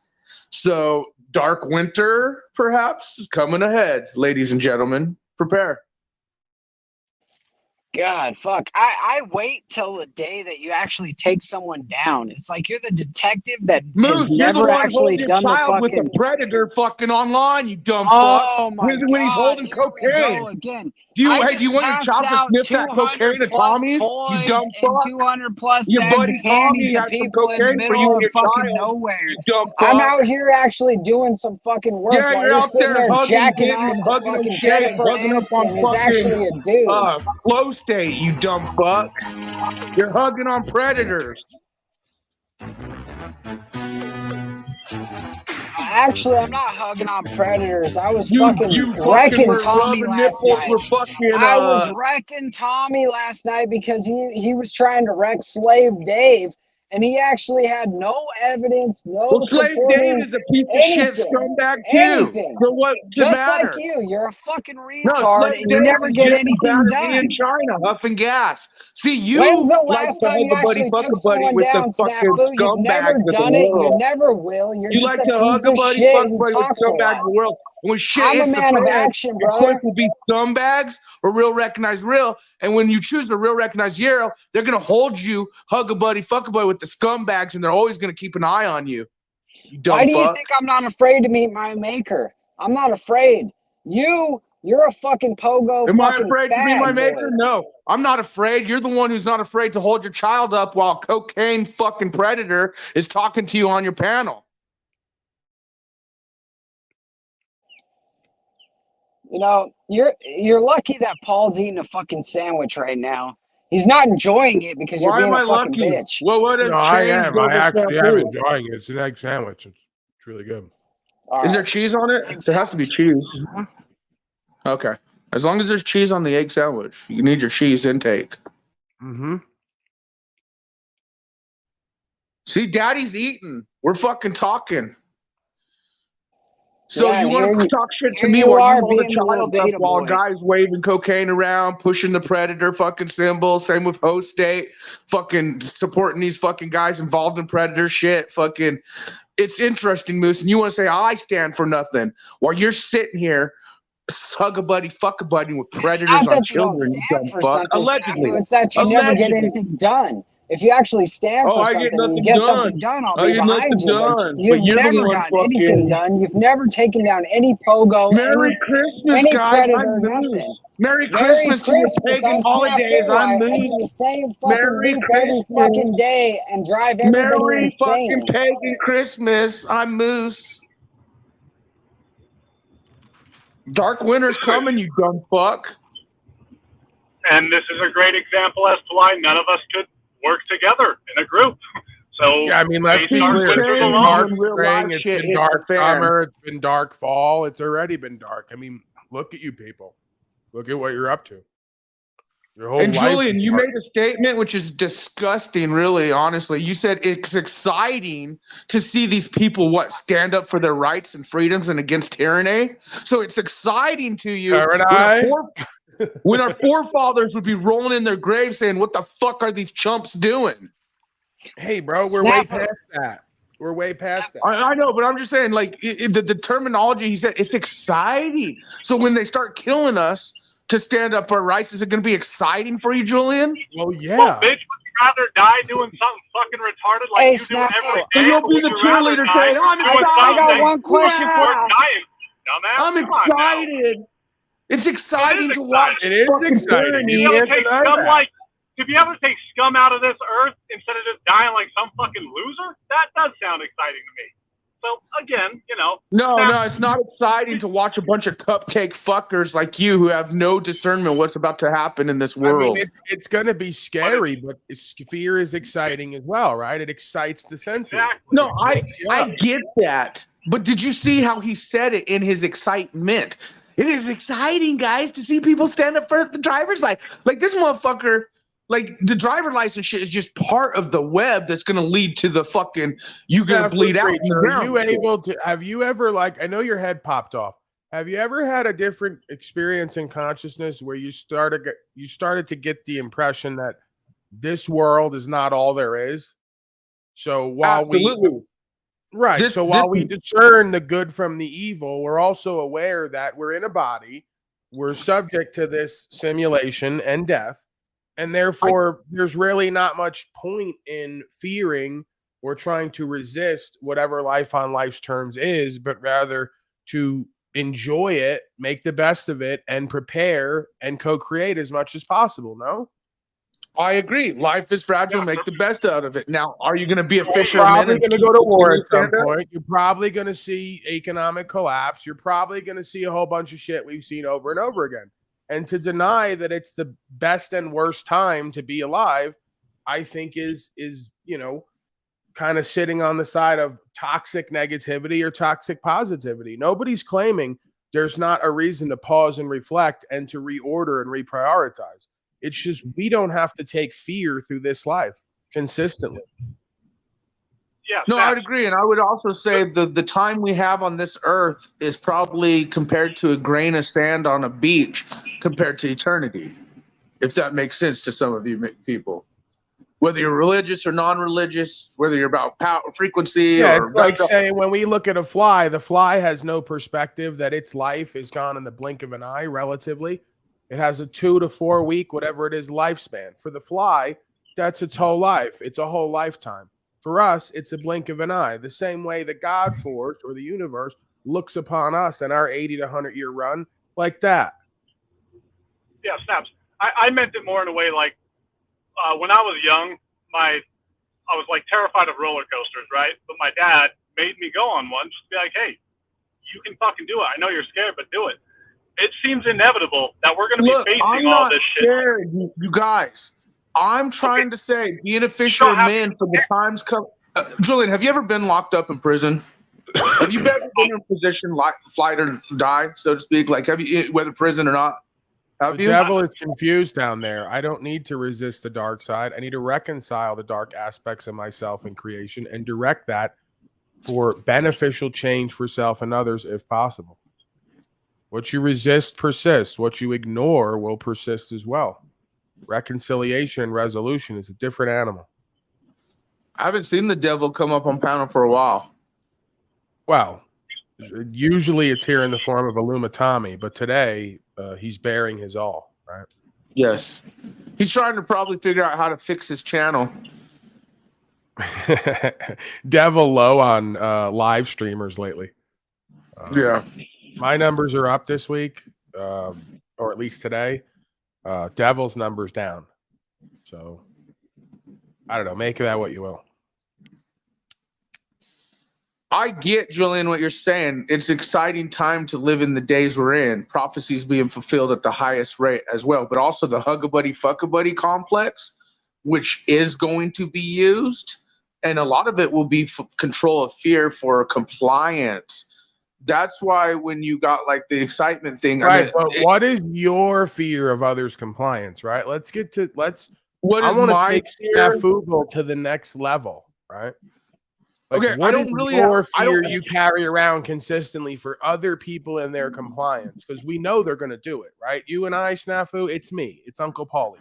You and I know, right? I don't even know completely, or you know completely what you're going to do. I don't think. But one thing we do know is they're going to comply, the majority of them, because they always do. Odds are they're going to comply, right? So what is it that you hold within you that has to change that potential outcome of them complying with devilish ways? To go in that fucking space I don't want to have to go into in the future, that trying to warn these motherfuckers like it ain't all cupcakes and hug buddy fuck. I Right, will but take that's your fuck- I will okay. take your fucking noodles. I will take your children's fucking noodles. I will do whatever I have to do to survive. So, Same okay, with so both you're motherfuckers. revealing that you're really most fearful of yourself and what you may do or not do when you're Right. faced with And life you on already life know terms. that, being someone put in a position to serve, like, you already, and that's what I'm trying to tell these cupcakes. Like, I love people, but this whole hug a buddy, love a buddy shit is going to get them in wrecks that they never even So thought just of. communicate that then when you go everywhere. Just say, this is what I see coming forth. I and the unslaved one agree. I'm going to live in love and peace from now till then. But if I have to do without a meal and it has to be me or you, it's going to be me and not you. And you just put them on notice that way, right? But you don't have to carry around all this fear and resistance to their compliance. And you also don't have to be fearful of what you're going to do, because I contend that I could say the same thing. The reality is most of us are going to try to do the best we can and avoid hurting others as much as possible. We've learned that in life. Most of us have hurt ourselves more than we really wanted to or actually hurt others. Depending on what your walk is. If your walk is like mine, I've probably done more damage to myself than I have to other people willingly with wanton, malicious intent, right? So if it just comes down to, hey, desperate times call for desperate measures, well, you're going to see Snafu snaps in a mask, and it's not going to be for health and safety. It's going to be because he's going to go down and hit the Walmart and bring back some supplies. We already know that, right? We know the reality of a possible societal breakdown and what it looks like, because we've seen in other places. We've already been living amongst it. You know, some folks. But that's where I got to differentiate between you and them. When I say them, because I think you have a discernment and understanding of, okay, let's not cupcake it, of the realism and dangers and what survival really will be. I also have a fear of what I may do or not do. I'm just real about it with myself. I'm saying a lot of these cupcakes have it in their mind, like, if, oh shit, it's a fan, I'm gonna stay at George's farm. I'm gonna fucking click up with my neighbors next door, which will for a minute, you know, right? My whole thing is most of these cupcakes in your chat and shit aren't prepared, never been in a fucking serious situation or prison or jail or any of that shit. And a lot of you motherfuckers don't understand that the human race is not as love a buddy, hug a buddy as you think. Check out China. Maybe it is. That's the thing. Maybe part of what you're subconsciously afraid of is, while there is a bunch of evil and darkness there, potentially, that even in times of trouble and despair, we will still seek to love ourselves and one another as much as possible. At least as a whole. There may be a minor group, right, like there always is, and we may be part of it, who, if it gets desperate enough and bad enough, we never know what we may do. Or we do know what we may do because we've had plenty of examples throughout time. So yeah, there's an animal nature to our beingness. There's an angelic nature to our metaphysical beingness. And we have to make them work together as much as possible. If you put that animal body and that beingness up against the wall and give it no choice, it will kill. It will steal. It will destroy. It will manipulate. If it feels it's in a survival mode and has to do it as a justification, right? So again, this is why we prepare now as much as possible to, as you say, avoid potentially ever having to stoop to a certain state of beingness where we become so desperate and, in a sense, predatory to secure our beingness and survive. Right? We attempt to avoid having to. And with jokes aside, all you motherfuckers that want to clown on me, oh, Snap's been to jail, Snap's been to prison, When you see someone like me talking the way I'm talking, but it is a real time now, and you have a choice, life or death, bro, you better remember what I'm saying, you dumb fucks in chat who think this is a game. Right, and I think that's part of it, is when you go to prison, you wind up seeing people who, even if it's not in their heart, they become comfortable carrying themselves as a predator and a lowlife. And I think that can be somewhat intimidating to the beingness, because how does one get so comfortable acting like such an animal, right? It can be jarring to the inner space, because I think most of us, if not all of us, are not built that way. We're loving, caring people. I think, honestly, if you're getting down to shit right now, just since we're talking about it, that's where I've dedicated my life against these other type predators that I say we go against. Because you're right, when I was in prison, it blew me away to see. I saw the most godly things ever in my life there, but I've seen the most devilish, demonic things in my life there. It's a mixture of both.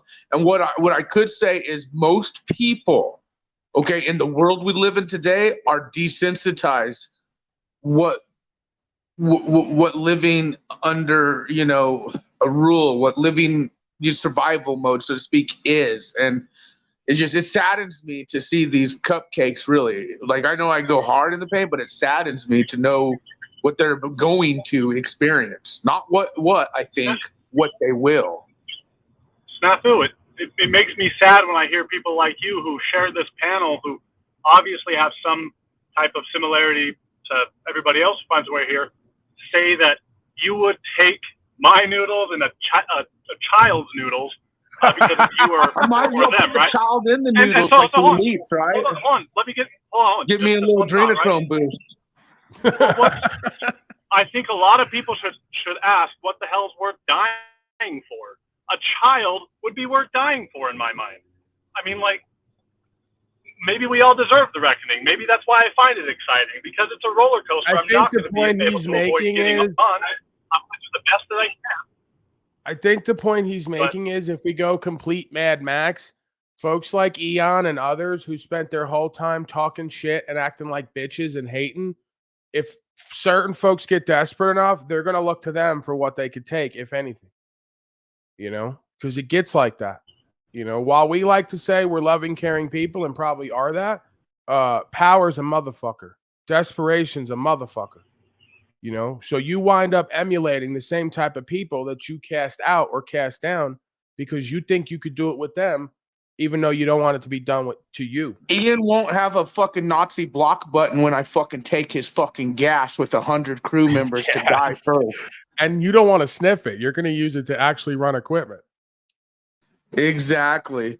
And see, that's why Ian has to go in those times, because he's a gas sniffing cupcake fuck. And it's no longer hug a buddy, fuck a buddy, more like just done with it. But That's what listen, I'm trying to again, say. we have to remain humble and meek in the sense of the creational force and conscience, because what is done to the least will be done to everyone. And you can't start playing the same games that are played on us and claim it's justified or righteous, because there's a group of people who will turn to you the same way you'll turn to Ian and say, well, now we're going to give you our conditions and our list of what the fuck you need to do and not do, or what you already must have done or not done.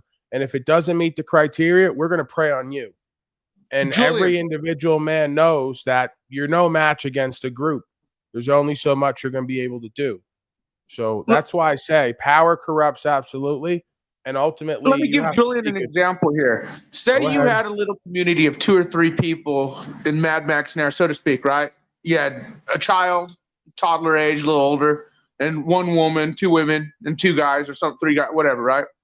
That child had his food rations, right? But shit's fucking bad. People are dying. People guns blazing, blah, blah. And you got to fucking move. And you're weak as fuck. Are you going to sit there and let that little child eat? Or are you going to fucking take that shit? Most average motherfuckers are devilish fuckers. They're going to take that food. It's They're not gonna even supply about themselves devilish. with There's certain nutrients and supplies cultures. and shit. Fuck It's the not kid. even He's already about a kid. Is he devilish. going to build? Is he going to It's not fucking even defend? about hello.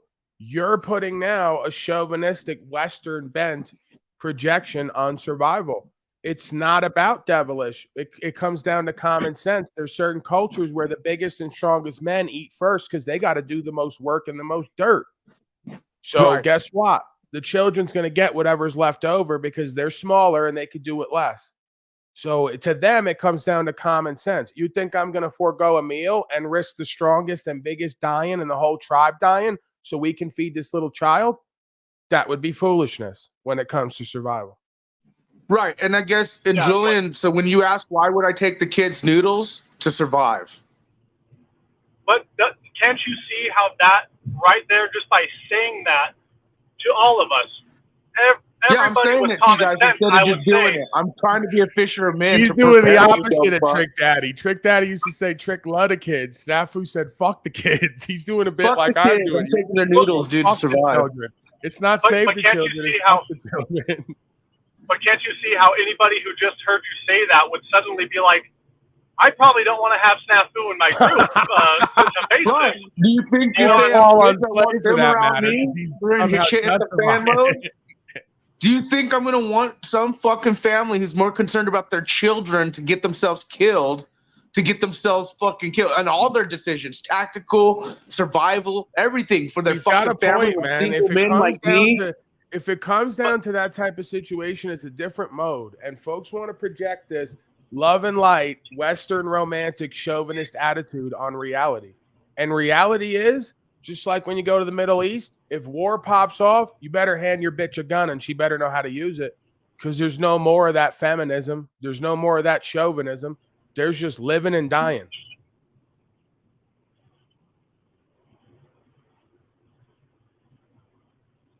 Yeah, I mean, I can't deny, he does have some truth in what he's saying. It's just like, if you forsake all be somewhat of a spiritually just man or woman, I don't think we're worth saving at that point. Cleveland is But fucking. I don't know. I've never been in these Rob particular Cleveland's places. unfolding on people. That's how AIDS is going around. Cleveland is like is unbound lately. He's got no chill, as they say on the streets, the young people. I think that white fat chick's been fucking with his emotions, Paul, that he was dating. Oh man, is that true, Cleveland? Does that fat white woman, that older fat white woman you're with lately, is she fucking with you? All right, we got to get back on task here. Snafu, do you have anything else? because you're No, making I think people you think said here it. today. You're challenging. I you're say triggering. things not necessarily the best way, I guess. You said it in the way I was trying to present it to be said.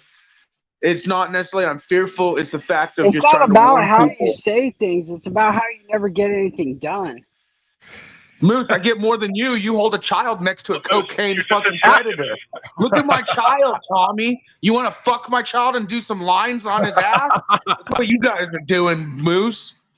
You ever talk bad about my child, I'll come to Arizona and fucking Come to Arizona, I'll take care of you, fuck your bro. child. You fucking handed it over to a predator, basically online. Don't worry, The universal Snafu. I'll symbol. tell you Come when fuck I'm my in child, all you Arizona, and then you can predators. tell me I when would you need love to. to fucking see you face to face. I'm Moose, and I support predators that support pedophiles like Yeah, Hostate and I'm Monograph. Snafu, and I've been While I hold talking my for child, I'm fucking Moose 5 online. years and not You doing knew anything. what was going Oh, on, and you Pogo, still brought Pedo, your child Pogo, into it, you Pedo, dumb Pogo, fuck. Pedo. Fuck I've never you and taken your one child. down, but Pogo, Pedo. You're a fucking idiot. Your child deserves You're a a better fucking father. retard, Putting him bro. on, Hey, dumbass. 99% of the people in the world. putting your child on fucking blast for pred. If you get past your fucking conclusions. When you actually get something accomplished, come talk to me. When you quit supporting predators, pedos, pogo fucks, come talk to me. I mean, the guy down there makes a point. At least Moose has custody of his child. I don't mean to put a damper on your bit there, but Well, I mean, I was with my child all day yesterday. I have custody, not like fool, but they put him yes. through the bars. Hey, I went to prison. What am I gonna do? Raise my child in a prison, Paul? I kept my child in my I'm family. not. Listen, I Took don't. custody from the mother. A man taking custody of the child from the mother, which I did. Okay, to keep my child in my family's life when I knew I was going to prison. So my child's just fine, but I don't wave her around in front of predators. Dude, Moose. you're saying No Moose was predator. up there I'm at 3 lying. in the morning doing a Michael Jackson, hanging the baby over a banister, pretty much throwing it to the wolves. I didn't see that. I wasn't aware of that. Moose creature, do you have you said I'm gonna say that's true because you're not responding. Why would it be true? Why would I even respond to that crap? Like, it's just dumb. I don't Like, know. Snafu If someone's not he guilty, hasn't done they- anything yet. He hasn't taken kinda down weird. any of these pogos, and I'm like sitting here waiting He's for saying him. you were doing a Hotel Adlon bit. Saying you were Moose Jackson. Moose Jackson. That's it. So I mean, I went to you. You didn't even respond. And He usually, can when say- someone's not guilty, they're pretty adamant about their child. Let's and you just let be it rock. real. Let's just be realist. Who was the last person he was hug a buddy, fuck a buddy, and in real life with? Conrad Murray. Does that ring a bell, Moose? Who's Conrad Murray? Well, your Conrad Murray is Slow State, as Snafu alludes to. What? Yeah. See, He's got you on that's the propofol. thing. He's got you high Like- on your own shit. You don't know where you are anymore. You don't know what you're doing. You're It's just putting he's so babies over retarded that I balconies, can't letting figure out what Illuminati page he's on, cocaine brother. with your child there on panels. What the hell are you doing? It's man? sad when Moose has lost his edginess of producing or standing up, and now he's like victim Me Too granny panty style. Moose, you used to have a it's lot of just that respect. you- I dude, used to it's say not even the respect Me and Too acknowledge granny producer panties. Moose. It's that you haven't got anything I used accomplished. to You say have respect nothing and under your acknowledge belt to producer Moose, show. but now you've You gone Me have Too. nothing. Like Laura to Crofton show or the people. fucking You small have ass no bitch on the new victory. game. Show me one fucking victory you've had. Show me one pogo you've taken down. Show me one Look at pedo you stopped from fucking children. You haven't done anything, dude. You haven't done Victory. anything. You don't do action. No, You're just like victory. Jack Talcott, bro. You're just like fucking Jack Talcott. You don't do anything for the fucking Oh, now world. you're You talking talk on about God it. damn it, Paul. God damn it. I'm gonna go volunteer my time and talents to those who want to reduce the population. Get off your fat ass and fucking do something, Snafu, and then I'll All respect right, you. fund it, Moose. Let's do it together. Fund it. Why do What are we I gotta doing? fund it? Do it person your who fucking hates you. self. Fund it, Work Moose. Let's do yourself, it. bitch. Snafu snaps another new person who hates you. This woman's first day here, and she already hates you. Why is it everyone unanimously hates you consistently? Well, look at that fucking bimbo's fucking hair. She won't come on panel, guaranteed. She'll put a Yeah. picture up. See, Say, that's I'm the a thing. You bimbo. deflect to her When I fucking put hair. money, the bitch won't come on panel.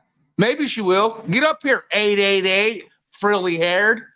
Do something and show that you're more than just a piece of shit, It's Snafu, and bigger then maybe we'll Right. respect Come you. up here and have a conversation with me. Is the game time your fucking vagina walls open to the metaverse? Is that game time? Just like your ass went in a dime and lied to came the out a bank. fucking The half bank lied to dollar. me and Wizard lied to me. You guys witnessed it. Said I Are we like gonna you. move forward Come here? on, Everyone's- game time. Come tell us how annoying I am. Come chat with us instead of on the keyboard warriors.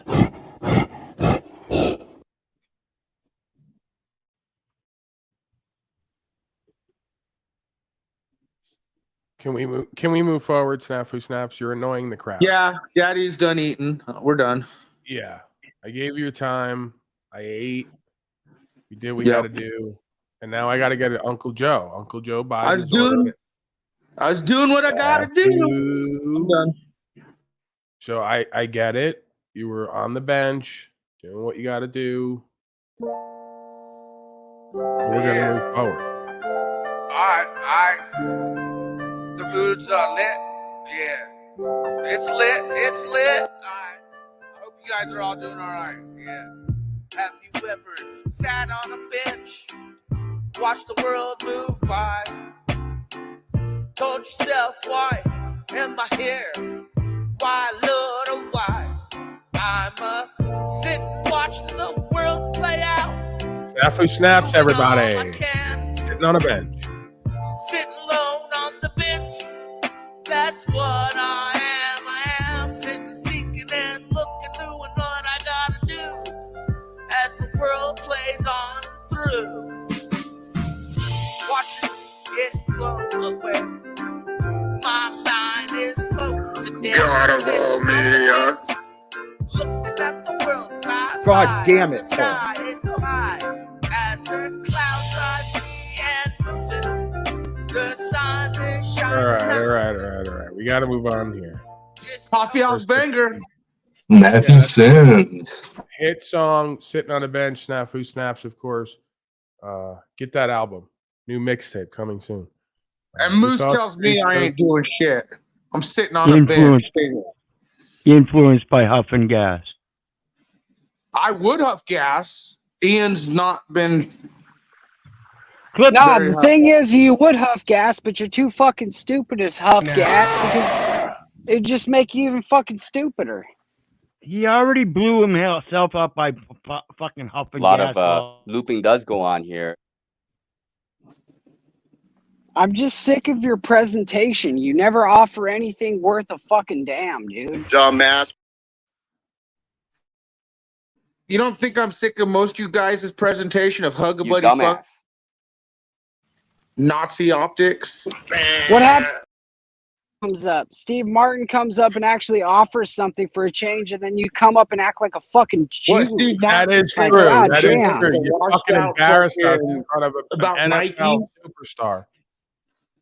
Yep, with the Nike contract, doesn't know anything about it.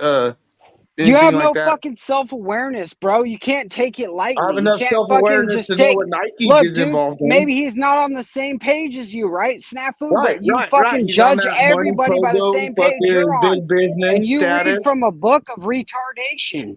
Why'd you bring up Hey, Steve? Moose? It's interesting you brought him up, though. You're trying to bring people up just Yes, so. Wizard. If you'd have shut up, we could have already moved forward.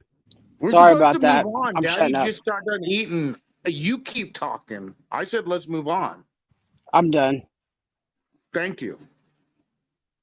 Just because you have a mouth doesn't mean you have to fucking use it. Right. Sorry, Jack. Thank you for the wisdom. That's something to remember.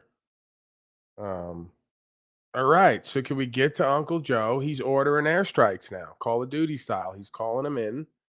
On Iran, they're saying. We think it's Iraq because we have two stories. One says Iran, one says Iraq. Let's hear it.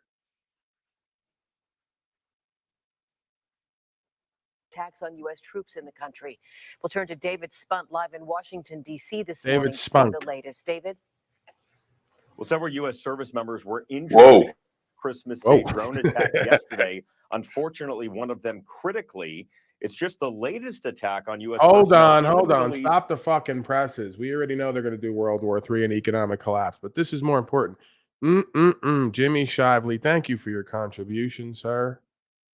He says, appreciate all you do. This is my version of Super Slave Chat, of course. So feel free to send me a message with every gift. 100 Holy Days of Enslavia, still underway. And I will Thank you, read out Jimmy whatever- Shavely. The church Thank you. appreciates your contribution, and All right, everybody Moose, in please. the congregation, if Moose, you could just give Moose, 10% rein of it in. your Hey, proceeds. Moose. Hey, Moose, can you rein it in a little bit? Thanks. Got it. All right. Let's get back on task here. We're ordering airstrikes. Super Slave Chat's coming in. It's good to see. I'm not going to be homeless this week. Since the start of the Israel-Hamas war. President Biden leaving the White House to spend Christmas at Camp David, but his Christmas turned into a working holiday. The Pentagon says on Christmas Day, the Iranian-backed militia group Kataib Hezbollah launched a drone attack against coalition forces in northern Iraq, wounding 3 U.S. troops, 1 critically. The president, in response, ordered airstrikes against the group and Moose loves others that guy. affiliated with Iran. In a statement, the White House said the president places no higher priority than the protection of American personnel serving in harm's way. The United States will act at a time and in a manner of our choosing should these attacks continue. Secretary of Defense Lloyd Austin echoed that sentiment and added, while we do not seek to escalate conflict in the region, we are committed and fully prepared to take further necessary measures to protect our people. Oh, and I'm our sure they facilities. are. This adds to the growing list of more than 100 attacks on U.S. forces. You know what? What the hell? I'm gonna play it every fucking day. I don't care if I chase people away because you're not ready for it. We're going to Clausen once again. I know they can't do the minute and 54 seconds listening to Clausen and Israeli lobbyists say they're going to start war with everyone. Some folks might say covers himself by saying that. So he didn't really ever say this. But I'm going to let you listen to once again what he said that he didn't really say because some folks might have said it, not him. I frankly think that crisis initiation is really tough. Allegedly. And it's very hard for me to see how the United States president can get us to war with Iran. Which leads me to conclude that if, in fact, compromise is not coming, that the traditional way of America gets to war is what would be best for U.S. interests. Some people might think that Mr. Roosevelt wanted to get us into World War II, as David mentioned. You may recall we had to wait for Pearl Harbor. Some people might think Mr. Wilson wanted to get us into World War I. You may recall he had to wait for the Lusitania episode. Some people might think that Mr. Johnson wanted to send troops to Vietnam. You may recall he had to wait for the Gulf of Tonkin episode. We didn't go to war with Spain until the until the Maine exploded. And may I point out that Mr. Lincoln did not feel he could call out the Federal Army until Fort Sumter was attacked, which is why he ordered the commander at Fort Sumter to do exactly that thing which the South Carolinians had said would cause an attack. So if, in fact, the Iranians aren't going to compromise, it would be best if somebody else started the war. One can combine other means of pressure with sanctions. I mentioned that explosion on August 17th. We could step up the pressure. I mean, look, people, Iranian submarines periodically go down. Someday one of them might not come up. Who would know why? We can do a variety of things if we wish to increase the pressure. I'm not advocating that, but I'm just suggesting that this is not a either-or proposition. Of, it's just sanctions has to succeed or other things. We are in the game of using covert means against the Iranians. We could get nastier at that. Since October 17th, just days after Hamas attacked Israel. We could get The White nastier House at that. has criticized Iran for its support of Hamas and Yemen's Houthi rebels, the group responsible for attacks on ships in the Red Sea. Right. Some lawmakers, though, think a stronger message from the United States needs to be sent. What we've seen is put 2 aircraft carrier strike groups into the region. That's a massive show of military force. But we've been highly inconsistent in terms of the way we deal with Iran from an economic standpoint and from a diplomatic standpoint. And U.S. Central Command says the airstrikes destroyed several facilities used by the group. So there we go. We're airstriking, pulling Iran and Iraq in, all for democracy and safety, of course. Some folks might say it's flag. And might I add to the propaganda of the political world international, notice what's happening with certain people in the political theater stage here, like, oh, they could hold account, like the Fauci crap and all that other stuff. So it's playing into it, like for distraction, propaganda use, things to that nature. All right. Well, Iran now threatening to shut down Mediterranean Sea if Gaza continues. We know they're going to continue because they want to drag everybody into World War III. Some folks Yeah, but might who needs say. the Mediterranean Sea, Daddy? Excuse me? Who needs the Mediterranean Sea? Well, I think everybody does when it comes to the trade routes, no? Isn't this part of the trade war game? Currency wars, trade wars, Oh, world that's wars, right. civil wars, mind wars, psychological wars. Oh, so there's no service roads that could take us. We are in the game. We are in the game of covert means against the Iranians and others. We could get nastier at that. I'm not advocating that. Okay. Some folks That might makes sense. say. You know, you may remember that every major war was pretty much started on purpose for us to get into our interests, what we need done, whoever our interests are, maybe foreign elements of the corporate body that call themselves United States. So, yeah, some folks might say. You I'm folks not better advocating. start. I was gonna say the folks better start teaching their children some Mandarin, some Chinese, and some Philippines. Well, Tricom Boshane has been all over that, as you may or may not know. He's moved to Shanghai. He's adopted their culture and language. He calls himself Hing Hong Boshane. And he says, put the guns up, gun boy. You're never going to beat the New World Order. You may as well come under the umbrella. Right? So, very Darth Maul, I guess you could say. Not that I know much about, if anything, about that series, but I'm pretty sure Darth Maul was an evil character who wants to tempt you. Fucking loser. Yeah, come to the dark side. You can't win. Yeah, it's one of these clowns. Boshane is one of these clowns, he was afraid of weed, he didn't like weed, but he's always chain smoking cigarettes And trying to act drinking liquor. intellectual. Yeah. Oh my goodness. Look, There's another I'm the fucker first out here one- that's just like that. I don't need to start naming people, but these characters, they love their cigarettes, but they'll never touch weed. And I think it just kind of, usually says something. It goes along with a certain type of profile, not to profile. Yeah, the people completely or douchiest people you're generalize. ever going to meet are going to talk shit on reefer and then smoke cigarettes and drink alcohol. Yes. Well, and the funny thing is, the reefer they probably do is probably harvested and manufactured by big tech companies versus flushed and cured by themselves organically, so to speak. Black So, Rock Reefer, but see- are you talking? Are you talking Yeah, Black Rock reefer- Reefer? Black Rock Reefer, dude. You put some black in your fucking chest. But the fact is the legalization of drugs, marijuana specifically, and others, also was a tactical tool for the dumbing down and for the process of cellular. To invade cellular ways. I mean, the nanoparticulates that we breathe every day from just everyday life. We are more compromised than most understand. That's why I love weed. I'm an advocate for weed, but grow your own. Harvest it. Well, isn't flush that it. everything Snafu snaps at this point? If it comes to fruits, vegetables, reefer, and pretty much anything you're going to consume, source your own if possible. Pretty much. I mean, even the tobacco papers, the people don't realize like what kind of chemicals, like you talk about the cigarettes alone, but think about the chemicals they soak the paper. Remember when cigarettes, people started seeing the FPS on the side of a pack of cigarettes and people were like, what the fuck is this? And it's fireproof cigarette, FPC, I mean. And that's a chemical that it's a fire takes out retardant. fire. Yeah, that puts out fire. Like if people fall asleep, that's what they're claiming. Fact is they didn't tell anyone. Oh, we're putting new Now, chemicals if in. you We'll would do have been this. smoking those cigarettes the day you lit that warehouse on fire making hash, it might have went better for you because all that fire retardant, might have offset your retardedness. I fucking regret it to this day. Right. Fucking should have had the PSC cigarettes.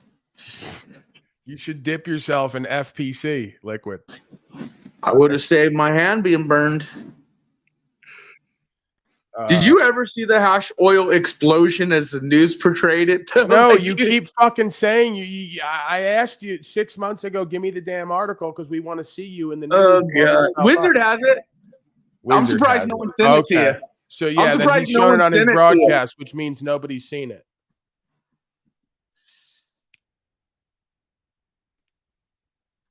Sorry, that was a bit insulting.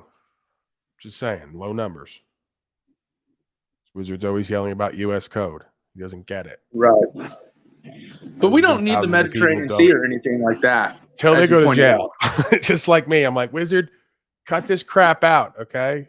We got to have some kind of structure, entertainment, different elements. As soon as I go to jail, I'll be calling Wizard collect. You know? 99 cases, right, Wizard? You'll take on Paul and Slave's case. For a small fee, of course. For a fee? He's got to buy a new motor for that fucking bike. He's going to run up a tree again. So, hey, if I got to get a new motor to get some of that U.S. code that I've been shitting on, well, that's how it goes. What's up, Illuminated Christopher? Is that Pino or what?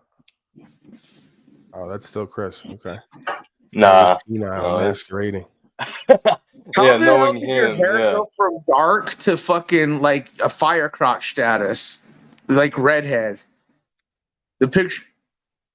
Yeah, The he's a picture you have. shapeshifter, this guy. Dirty He's a blonde. shapeshifter. Lighting, Your hair dirty changed blonde. colors.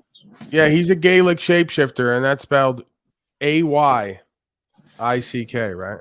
It's a This is different- some Sam Smith, some Sam Hyde fucking shit. Do you not see that? Look at his hair. It's all dark and black and whatever. And now he looks like a fucking fire crotch. Yeah, and it's he's all red. sitting He on looks like Victorian Sammy furniture, Davis. you know, smoking DMT, and he's got fucking stuffed animals and rainbow shit around him. He's up to something, man. He's got sorcery in his blood. I can feel it. Yeah, I didn't hashtag know the up to environment can something. change someone like that. Holy shit, Christos. Major key. He has a vibrator made of shunganite, and that's suspicious. Look at his eyes too. They look more gay than they did before in that picture. In that picture, he looks stern and his eyes are wide open. He looks like Right, he's yeah. on point. Now he looks Because like he's just a I'm in love gay, with redhead, myself. bearded dude, Yeah. like all chinked eye. Man, you fucking have lost Hey, yourself. bro, you don't even have an avatar right now. You know that, right? Well, It's very I don't fitting. look It's just gay like and cheap Illumatami. Every time like- Illumatami would come up, he would never have one. It would just so He happen StreamYard would glitch him of all people. I could He got fix it. he got tired of supporting witches and stuff. All right, let's move forward, people. I'd love to cycle and spin with Snafu Snaps and attack everyone, but I think the folks are bored of it. We got big news here. All right, Iran is threatening to shut down Mediterranean Sea, and we're going deep into World War III, an economic collapse. You know it. All right. I know you don't care, Snafu Snaps. I know you're not going to do anything about it in your own life, and you're going to fight with everyone on panel till it gets really bad, and then you're probably going to beg for food. You're not really even going to do anything when the time comes. Talking all this shit. You're right outside my shack, begging me for potatoes. Tensions growing in the Mideast, Houthi militants targeting more cargo ships as Iranian commander is now reportedly threatening to shut down the Mediterranean Sea. As we reported earlier, he's talking about the Red Sea. Now, it comes as a chemical tanker off the coast of India was targeted by a one-way attack drone fired from Iran just yesterday. Our next guest knows all about the threats we face from Iran. Reza Pahlavi is the exiled crown prince, and he joins us now. Reza, great to have you on the program. I trust this morning. guy. Good morning. You're seeing this Coach. ramping up of Which terrorism. one? It's across Europe. It's Quiet. it's in the oceans in the Middle East. What do you make of Iran and their actions in the wake of this war in Israel? This regime has pretty much mastered proxy wars and particularly emboldened and encouraged when appeasement becomes an element that gives them more reason to push the envelope. We shouldn't be. Holy shit. This guy just completely projected onto the Middle East and the Iranians what they're doing. It's exactly what the state of and Clausen and the rest have admitted to indirectly that they're masters at proxy wars, and it's only because they're supported in their spread of democracy that they're emboldened to continue. Do you see how these people work? So they'll come out in the open and then they'll project onto Iran and Iraq that they are, right? That is you, Iran and Iraq. No, that's you. That's the state of Israel and United States of America that's been in proxy wars since their inception. Hello? Right. So the same doesn't apply on the other side. So they're projecting again. They're doing a little bit of gaslighting and they're flipping the script. And it's amazing how these folks work. I am such a fan of Shaitan's work. Great deceiver. Okay, let's continue. Therefore surprised to see that these are the kind of acts that the regime will take advantage of to try to get as much credit as possible without at the same time assuming the responsibility and bear the consequences of it. Do you feel like that Iran, we talked about this a little bit earlier, but using these proxy forces, do you think they have the capability of fulfilling the threats they're making, not just towards the United States, but the world at large when it comes to the shipping lanes in parts of the world? Well, as we can plainly see, they have to some extent been able to disrupt. I don't know how much firepower you mean by implying in your question. And it also depends on how much more backing they'll get from their key allies that support them. But having said that, we should not just look at the surface and appearance of what this regime does. We have to understand that a lot of it is out of weakness and despair at home. Why? Because they have lost the Iranian nation completely. At the same time that they're conducting a war of aggression abroad, they're also using tremendous repression at home. And one has to understand that it is the nature of this regime that demands it to behave the way it does. In order to maintain itself in power, it has to continue maintaining repression at home, but at the same time, conduct a kind of aggression to, first of all, deflect attention from itself. And this is why they use proxy wars to achieve that exactly, whether it is Hamas or Hezbollah or any other proxies that they support, including the Houthis. You know, Prince, there's been conversation recently that say there were an election in the West Bank, that Palestinians living in the West Bank would actually vote for Hamas, pointing out that a lot of what you're seeing take place is popular, at least among the population there in the West Bank and Gaza. You brought up what's happening in Iran and the attitude of the public in Iran. You're telling me this is vastly different, that the Iranian regime is unpopular with its own people there, and that they have to conduct repression domestically to keep control of the population. It begs the question, at some point, what will the population do if this regime remains so unpopular? Well, no, it's a matter of time. We have seen the end of totalitarian regimes or dictatorial regime or fascist regime or racist regime. At some point, it's bound to happen. We saw it in the case of South Africa. We've seen the... Man, he just hit all the fucking buzzword keywords there. Racist, Dude, they showed fascist, footage and said it was... Sir, when I start people speaking, it's not your cue to start speaking. I know that's strange.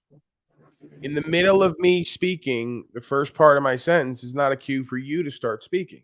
It's actually when I stop speaking. So my bad. I just noticed those were Qatar groups. Those weren't who they said they were in that media clip. They're like making shit up, but okay, sorry. Right. They're projecting because we have no reason to believe the Houthis and Hamas and all the rest are directly tied to Iran. They keep saying it, but nobody's like taking any credit for any of that. And nobody's, again, this is their fog of war. Just like when Hillary came to Congress and said, there's the good Taliban, the bad Taliban. We're working with the good Taliban, right? And then shit was getting hijacked and their people were taking over the gas and all the rest of it. So you think we don't know what you're doing? You're working with the militia, scum, and the mercenaries. You're supplying them and arming them and leaving equipment for them. You're paying them and encouraging them to do attacks so you can do expansionism because you're masters of proxy wars, psychological warfare, and order abkeo, problem, reaction, solution. Who are you kidding? Like we don't see right through what you're doing, and you're projecting and putting it out there so nobody can accuse you of it because you did it first. It's reverse psychology 101. It's political science 101. It's warfare, smoke mirrors 101. And deception, right? And this is why propaganda at some point was legalized within the mainstream media, because they will use it to do psychological warfare and to set the table to justify actions and blame the liability on others who may or may not be involved, because none of it's conclusive. So big surprise, right? Like Rahm Emanuel and all the rest of them said, never let a crisis go to waste. Hillary said, we're going to get a chance to get a lot done. You know, don't worry. What difference does it make who's backing who's in bed with the ISIS, the good Taliban, right? Don't worry about the fact that we're guarding the heroin poppies while the Mujahideen said they want to cut them down all of a sudden because they said spiritually it's not an alignment. You're all doing heroin, right? At the same time, we're over there at war. 98% of the street heroin was coming from that location, Afghanistan, where we had taken over. Is it all a coincidence? So yeah, gold, oil, and drugs. That's these people's God, right? So let's not kid ourselves. Democracy has nothing to do with it. Democracy at its best form is mob rule, and we know who the mob chooses to be ruled by. Give us Barabbas, the corrupt, worldly, politico, fascist scum of their day, right? Working straight for that other side. And we need it, obviously. You want folks to rise to the occasion and become righteous and virtuous, you're going to need a heavy dark side, playing all types of games to get your discernment activated, to get your genetic code activated, to get you activated in yourself and in your life and in your community to change your life and change others. If not, this is what you will get. That's the hand you're dealt. Your thoughts, creature? I was gonna say, they're definitely with the foreign optics. They're definitely playing into the domestic here inland optics on the people. Because again, the whole Zelensky thing with the pushing P stuff and why this war really could exist. Notice what they're doing with Julian Assange all of a sudden now, and how big political pawns like the Tucker Carlsons and the AJs and stuff. The whole Julian Assange thing is coming back to the light, but that's also they're pushing the whole. He was jailed for press. He was jailed on releasing, So we're going to witness a lot of distractions as they move forward, as you said, with this stuff to just continue to give the people excuses. Like Donald Trump said, will align with anyone, even if they're not like them. They'll work with anybody, and they'll do it for their own benefit and their own ends. So watch yourself down there. The guy who talks about how the Russians were involved with the Mujahideen, right? Invasion over there because it's more backroom politics. So they're going to set everyone up and say, look at them evil Russians doing what they're doing. We're going to back these people, and they're going to slither right in. They're going to chase them out of town because they're the other major superpower on the block, and they're going to insert their people there to run the drugs and human traffic and all the rest of it and nation build with Halliburton and the rest of them. We know the gig. We know what mafioso looks and feels like historically. We got it, right? So they'll set old Vladimir up to be the enemy every time, but the word on the street is Vladimir didn't take the central bank contracts. Vladimir's investing heavily in Bitcoin, which is a digital gold, it's called, right? Vladimir doesn't want to do business with the global politicos and the centralized bankers. That's the word on the street. So Vladimir might just be more patriotic and Americana than our own politicos who are doing communism, collectivism, and fascism pretty much worldwide. Okay, so when he says we don't want the transgenderism in the schools, we don't want men walking around in dresses, painting their nails, we're just not going to go for it. So if you're going to come to these institutions, you're going to conduct yourself like a man or a woman. If not, you're not going to be there. And they go, oh my God, do you see how fascist he is? Why? Because he's rebuking your sickness and dysfunction outhand and outright. Like, newsflash, you can't have it all ways. If you want to do public education, well, it's run by whoever runs the public. And if that man stands up one day and says, we're not going to tolerate this nonsense here. If you want to go do it at private school. Go take your boys in dresses and paint their nails and send them to fucking private school. We're not going to sanction this in the public. we're not going to push it and promote it. We're not demeaning it either. We're just saying it's not going to be part of the way we do business. We don't see the benefit in it, right? We say we're not going to take on the centralized banking currency. We're not going to take on their contracts. We're not going to take their lobbyists. We're not going to work with the state ofs around the world to do globalism. Oh boy, you make yourself an enemy real quick, huh? Then they tell everyone you're the axis of evil. Oh, he's trading Bitcoin over there with terrorists. Oh, he's invading Ukraine. Right. As if Vladimir Putin would decide to invade Ukraine, the one place where Joey and the rest of them are doing backroom deals on record. Like he'd be that stupid, right? To call in the whole world against him to go to war with him. Very doubtful. Okay? For what reason? There is no reason because it doesn't make sense. And when it doesn't make sense, it's not true. And when you got the whole report for a decade or more and the whole background story, it starts to crystallize and make more sense. Okay? Order ab chaos, problem, reaction, solution. How did they start World War II? They attacked themselves at the Reichstag and blamed it on a mentally ill man, Marinus Vanderloo, and then took themselves on a worldwide campaign of war with Poland and the rest. Get a fucking clue. And if you think Adolf Hitler was on methamphetamine running the whole thing, you're delusional. He's a fucking crackpot, delusional freak, just like Joey B and the rest of them, put up to front run, while behind the scenes you got a whole council on relations, as they like to say. Okay? And you're never going to see or hear those people. And now in the age of media, we have seen and heard and know some of those people. But back then, it wasn't the case. You didn't have a camera and a recording and GPS device in everybody's fucking pocket. So the reality hasn't changed. They're always going to put these crackpot freaks up who are on drugs, fucking children, and everything else they're into to front run their world globalism campaigns of expansionism and conquest and banker wars. Because again, at the same time, the Rothschild family, we know, this is all conspiracy theory 101, mainline fucking history, stood up at court and said, yes, I run it all, right? I make the money, so I make the laws. These people will stand up in court and give testimony with impunity because they know everyone's on the take. He who makes the money and controls the money controls the nations and the laws. Get a clue. Why do you think the Christed being went to war with one group of beings, bankers, thousands of years ago?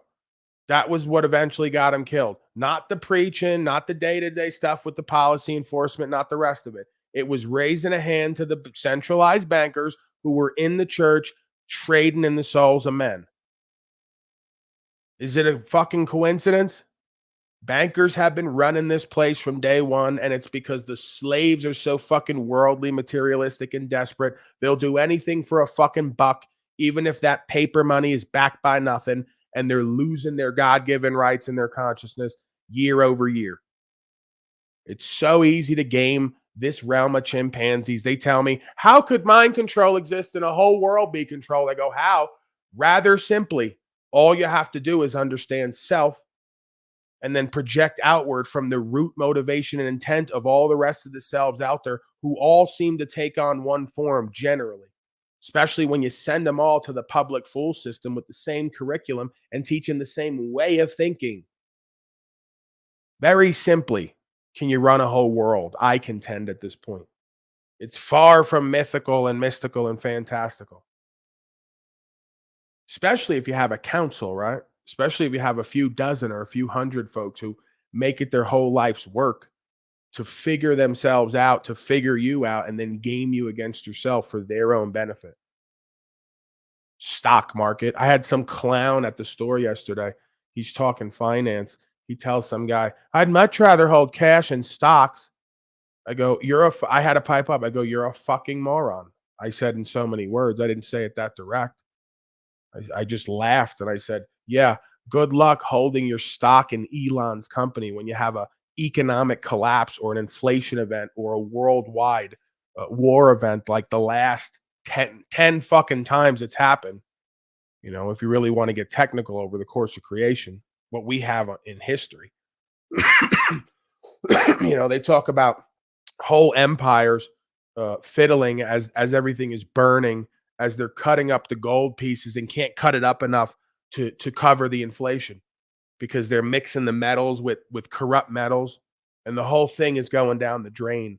And they can't lie and cheat and steal and pass the liability fast enough to catch up with what their karma has been created. It's the same fucking loop over and over again. Beyond fascinating, tragic in how fascinatingly comedic it is. And apropos, you know, so poetically just for a whole race of beings who have God within them or working with them constantly, choose to ignore that or rebuke that story in favor of worldly tales spun by their masters who only seek their soul by the end of this. Amazing. Your thoughts, expert panel? I just said a lot there. I guess I'm preaching or I'm venting or I'm, I don't know. What am I doing, Snafu Creature? Where do we go from? You're being a fisherman, in my opinion. You're telling. I mean, you know, these optics are right in front of us with the systematic setup. When I say NWO minus Hulk Hogan, it's happening. So look at like Mark Zuckerberg and Sniffer Hair, our president right now. They have contracts right now, which are public. You could go look this up.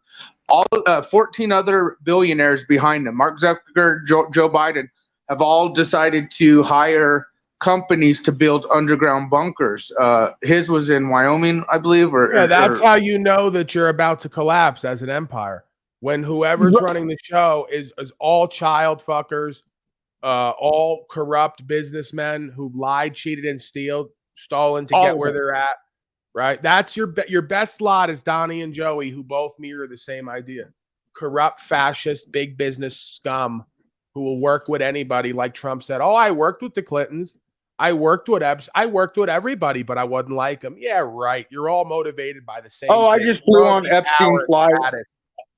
I was on Epstein's flight like too. Talcott said, I'd love to see that fucking chimpanzee face to face, getting on there acting tough, saying he's gonna beat up Joe Biden. They're both 80 fucking years old. You clown. But it's funny because we could witness the systematic setup in these projects, which are funded by obviously construction companies and things to that nature. When they buy this outrageous shit, for whether it's piping, plumbing, heating, you know, you name it, it's in a public form of sorts. But when you see Zuckerberg, Biden, and 14 billionaires all building bunkers here in the mainland on their properties that will be done by 2024. Winter. Look it at makes the you clowns, kind of go, Look at all the clowns. They got Donnie the chimpanzee with his Q lapel, and they got all the follower dog tagged animalistic sheep slaves who can't wait to kill on the order of their controller and their masters. And it's so loving and patriotic and American. It's the antithesis of what these founders spoke about. I know, and look at their Pathetic, faces. embarrassing slaves. And look at their faces too. Oh It's my like god. GE214, that pathetic HMFIC slave wants to buck up and argue with me about all the service they do. Oh, you're servicing all right. You're sucking Satan's cock. That's what I hear every time they go, thanks for your service. Oh, we know what you're servicing. The same way they talk about on the farm when the bull services the cow, comes in and fucks it. They tie it down and it comes in, it gives it service. It fucks it. Right? So that's the kind of service you're all involved in, either physically or metaphysically. You're fucking all of us out of a future and destiny, and you love it. Hey, you know who Keemstar is? No, and I probably don't need to know, but go ahead. Drama alert. No. Oh, okay. Well, they posted a picture of the new Laura Croft game where she's in the itty bitty titty committee versus the old games, big old titties, and the Here whole we thing go, is bro. No. The whole thing is the woke army, the woke shit. When Steve was telling us that he'd never heard some of these things, like with the We understand Zionists, that. We understand that masculinity and blows my femininity mind. is under attack. Right, and then that's what I'm saying is those who fucking comply or sign up, I mean, they're already programmable beyond. So it is what it is, you know. Your thoughts, Christos, before we move forward? I'm just taking it all in. You're on Alright, point, well. Paul. Snafu's been making solid points as well. You know, all you know, metaversal nonsense aside, and whatever was just being spoken about actually with the whole Keemstar thing, you know, hashtag digital experience snafu. I think your little Yes, saying sir. applies there with that actually. All right. Well, we got Iran issues a chilling warning to Israel, says they will pay the price. So Fox Noise on it. Let's hear the exclusive. Today. With the Fox News alert, the U.S. striking 3 facilities in Iraq used by Iranian-backed militants. Noise today. The act of retaliation comes Oh, we after got the 3 same map U.S. again. service members were hurt in an attack on a base in northern Iraq. And fighting is raging along the Israel-Gaza border. About half an hour ago, the quote Iron Dome Peace talks. intercepting multiple rockets Hostages, fired peace from northern talks, Gaza. agreements. This comes after Iran's president issuing a threat against Israel after one of their commanders was killed in Syria. Trey Yingst is live in Tel Aviv with the latest. Trey? The best part of this one, too, is as I watch the Bitcoin and I watch the macroeconomic environment, they're literally going to fiddle while Rome burns. While they do world war, they're going to put everything in a bubble and print up more money and give artificial stimulus, and everyone's going to be riding this high. Oh, my God, it's so great. We went to war again. We got so much more artificial stimulus. The housing market's up. The stock market's up. Bitcoin's at an all-new high. And then you're going to get your downturn. And I'm going to laugh my balls off when I'm going to be out in the fucking middle of nowhere. You know? So They're like going to think over the next 2 1920s. to 3 years that they hit the big time. Everyone's going to feel like that. Oh, you And won't be then in the middle of nowhere. Bill Gates has bought up a lot of land, and so have others, you know. Listen, man, you know, at the end of the day, if I have to go back to eating meat and killing animals to survive, I'm real with myself. I'll probably do that. You know, so I have enough guns and ammunition to do whatever I need to do. If I have to hunt or scavenge with my buddy, who is probably one of the better people I know when it comes to that, we'll be doing that. You know, and if slaves want to come around and get uppity, they can get dealt with too. I really, you know, I'm at a point, man, where I see how this realm is. I see how it goes. And you can only avoid certain things for so long. You know, it's not and even it's really funny about you brought avoiding, that it's up. about accepting, you know, that this It's is what funny comes you with brought the that up, territory. Paul. When you said that I would go hunting or survive, because see, when we talk about systematic setups for all you hunters out there, why do you think we started seeing release of different things we've never seen with our game, wildlife Right, but things they've like already laid zombie out their deer? dystopian vision and future is robots running everyone, drones watching everybody. You can't get away because they'll just track you and trace you and deal with you.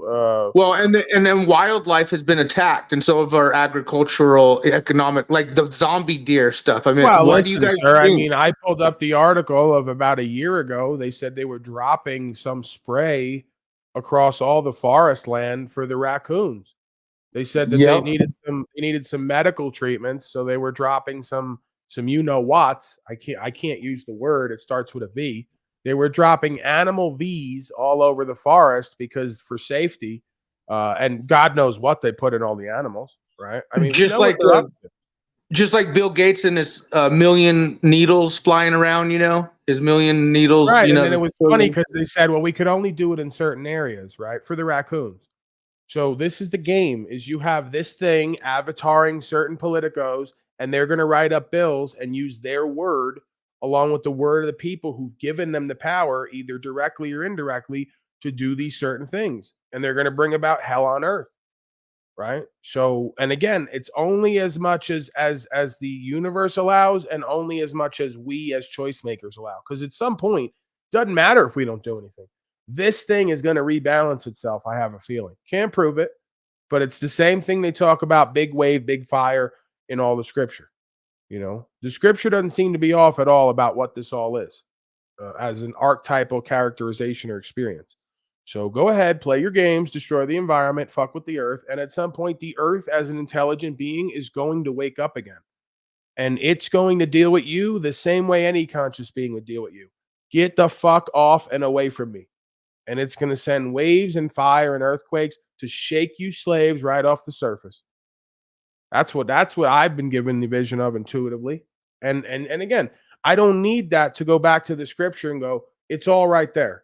So if I have that firsthand experience, that intuition, right, and I see the history and I go into scripture and I go, beast system, fascist, collectivism, centralized banking, global events, right? And then biologicals and economics. You know, this is like one for one. Conspiracy theory 101, as I like to say at this point, because that's what they'll call it all. Oh, you studied history? Oh, you study the metaphysics? Oh, you study conscious and awareness? Oh, you put all the pieces together? You're a fucking theorist. I go, great. And you are? You know, like I say, you like it, I love it, because it's all part of the experience. We need all of it to make it work. I'm not down on it. You know, I'm here for the ride as much as I am to be an influencer and change maker. It is what it is. I take life on life's terms. You know, nobody's above the program.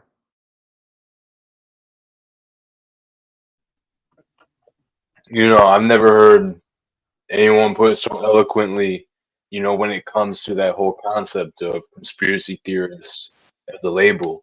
Honestly, I mean, because it's that same principle and element that I've heard, but just something about the way you delivered it, Paul. But you know, Yeah, that's it's just me common being sense. right. I may say a lot of words, but I'm really just trying to boil it down to a common sense perspective, which should be self-evident at this point on all levels. You know, and to many folks it is. They go, we've heard this before. Delivery We know the matters. route." Yeah.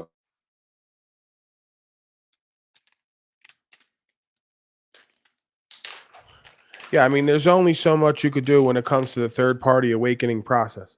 Folks like to get caught up on that shit. They think they become aware of something and they want to tell everybody else. You're wasting your fucking time, energy, and attention, right? Other than to do a broadcast and maybe, you know, inspire folks who know it already and haven't acted on it, the best way to teach is to do, as far as I understand. Right? So just create something new. Just do something new. Just be something new, and they're going to follow. If they don't, they're not meant to be there, right? Build it and they will come. So this is why I say back to the land movement is nothing new. So Go I ahead. was digging into the psychology of propaganda yesterday, and I read something that was like so disturbing, but so true, but so fucking just it almost angrily true, but it's like it shouldn't be. It was one of the news articles where like you get these news articles like, oh, breathing is bad for the environment type shit. Well, anyways, this one article was like, new study shows that doing your own research leads to conspiracy theories, and Right. which I can't disagree with that because of the propaganda pushed out, like the, you know, so like, but then it's like also saying, well, don't do your own research in the same, like it was such a but Even in that is the revelation, right? Because they're Right. just telling you what the reality is. They go, if you do your own research, it's almost impossible to not come to a conclusion that this is a conspiratorial endeavor. That Right. somehow history or nations are run by some group of people or some force behind the scenes. And It's for almost some reason that impossible to headline hit me, research this man. and not come to that conclusion. So I accept their reporting. It's just they're going to spin the narrative and the reality into what they want you to think and feel, so you can parrot it to your fucking slave family and stay in your box. Right. And so like in that outline, in the article title, it was basically kind of pushing the narrative of, wow, it's pointless to doing your own research. But I also understood on a tactical level, like what that stood and meant as well. Like it was one of those things that hit you because it's right, but it's not right. But it's like, oh, wow. So yeah, just by reading that, I was like, yeah. And it was an interesting delve on the psychology of people versus propaganda. Right. I mean, even on the lowest level, a conspiracy is just defined as two or more people getting together to further an end. The courts are a conspiracy, banking's a conspiracy, the medical industry is a conspiracy, education's a conspiracy. You have hundreds and thousands of individuals who are collectivized into a group to push a narrative or a curriculum that may or may not be beneficial to the individual. What would you call that other than a cult? What would you call that other than a grand conspiracy? Does it mean that every individual by far is aware of it? No. That's what makes a great conspiracy, when it's compartmentalized. Only the folks who need to know. The rest of the folks are useful dupes. If you know, you know. What's understood doesn't have to be explained. But what Snafu was just talking about with that article, I had, you know, at the time a while back, I was actually listening to Alex Jones, but you know, obviously with discerning ears, and I knew what was up, especially with his daddy Trump. So, but I remember him and others just talking about that article, and it was definitely, you know, like a psychological type piece for sure. You know, with what you were describing and what it evoked in you. You know, because it's multi-layered. There was a double entendre that was really going on there. Right. They'll say Alex Jones is an thematically. Israeli agent. Why would you invoke a hypothesis more than necessary? He's probably just caught, no matter how much he studies this realm and knows, he's probably, like most folks, still caught up. It's more likely he's still caught up in the idea that America means voting for presidents. It's just, that's become common knowledge or common sense, common practice. So it's hard to rip somebody, no matter how much they seem to know, away from that tradition and that regalia. That's why it's so effective.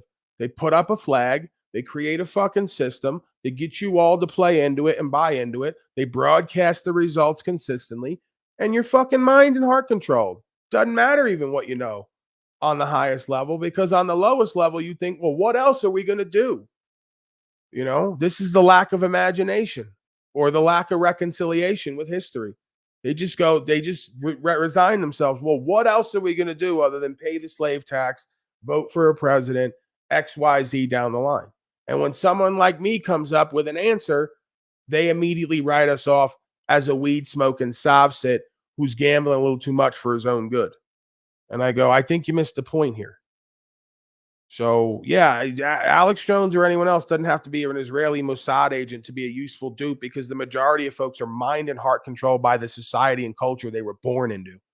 They don't know any reality outside of Plato's cave and the shadows on the wall. That's the sad reality. And what makes it different, Christos, here with American or Western, I should say, Westernized propaganda versus like North Korea or others, is they take advantage of the whole freedom thing, giving full-blown propaganda, like millions and trillions of stuff out there, versus these other countries that just, you know, present like one or two televised channels, you know, and that's all they get, or one or two magazines that are allowed to be printed, and that's all they get, versus here in Western cultures where they just blow propaganda like everything. So it's very interesting, the psychology and how these countries use it, and even on the people. Well, that's why I believe my propaganda the same way. broadcast. That's why I believe my broadcast has been effective in certain senses and has been shadow banned, at least on the first channel, and altered here, is because I show up every day to cover them and their propaganda while they give it. So it's very effective because people got to look at me every day and then got to listen to me give a perspective breakdown while also calling future events.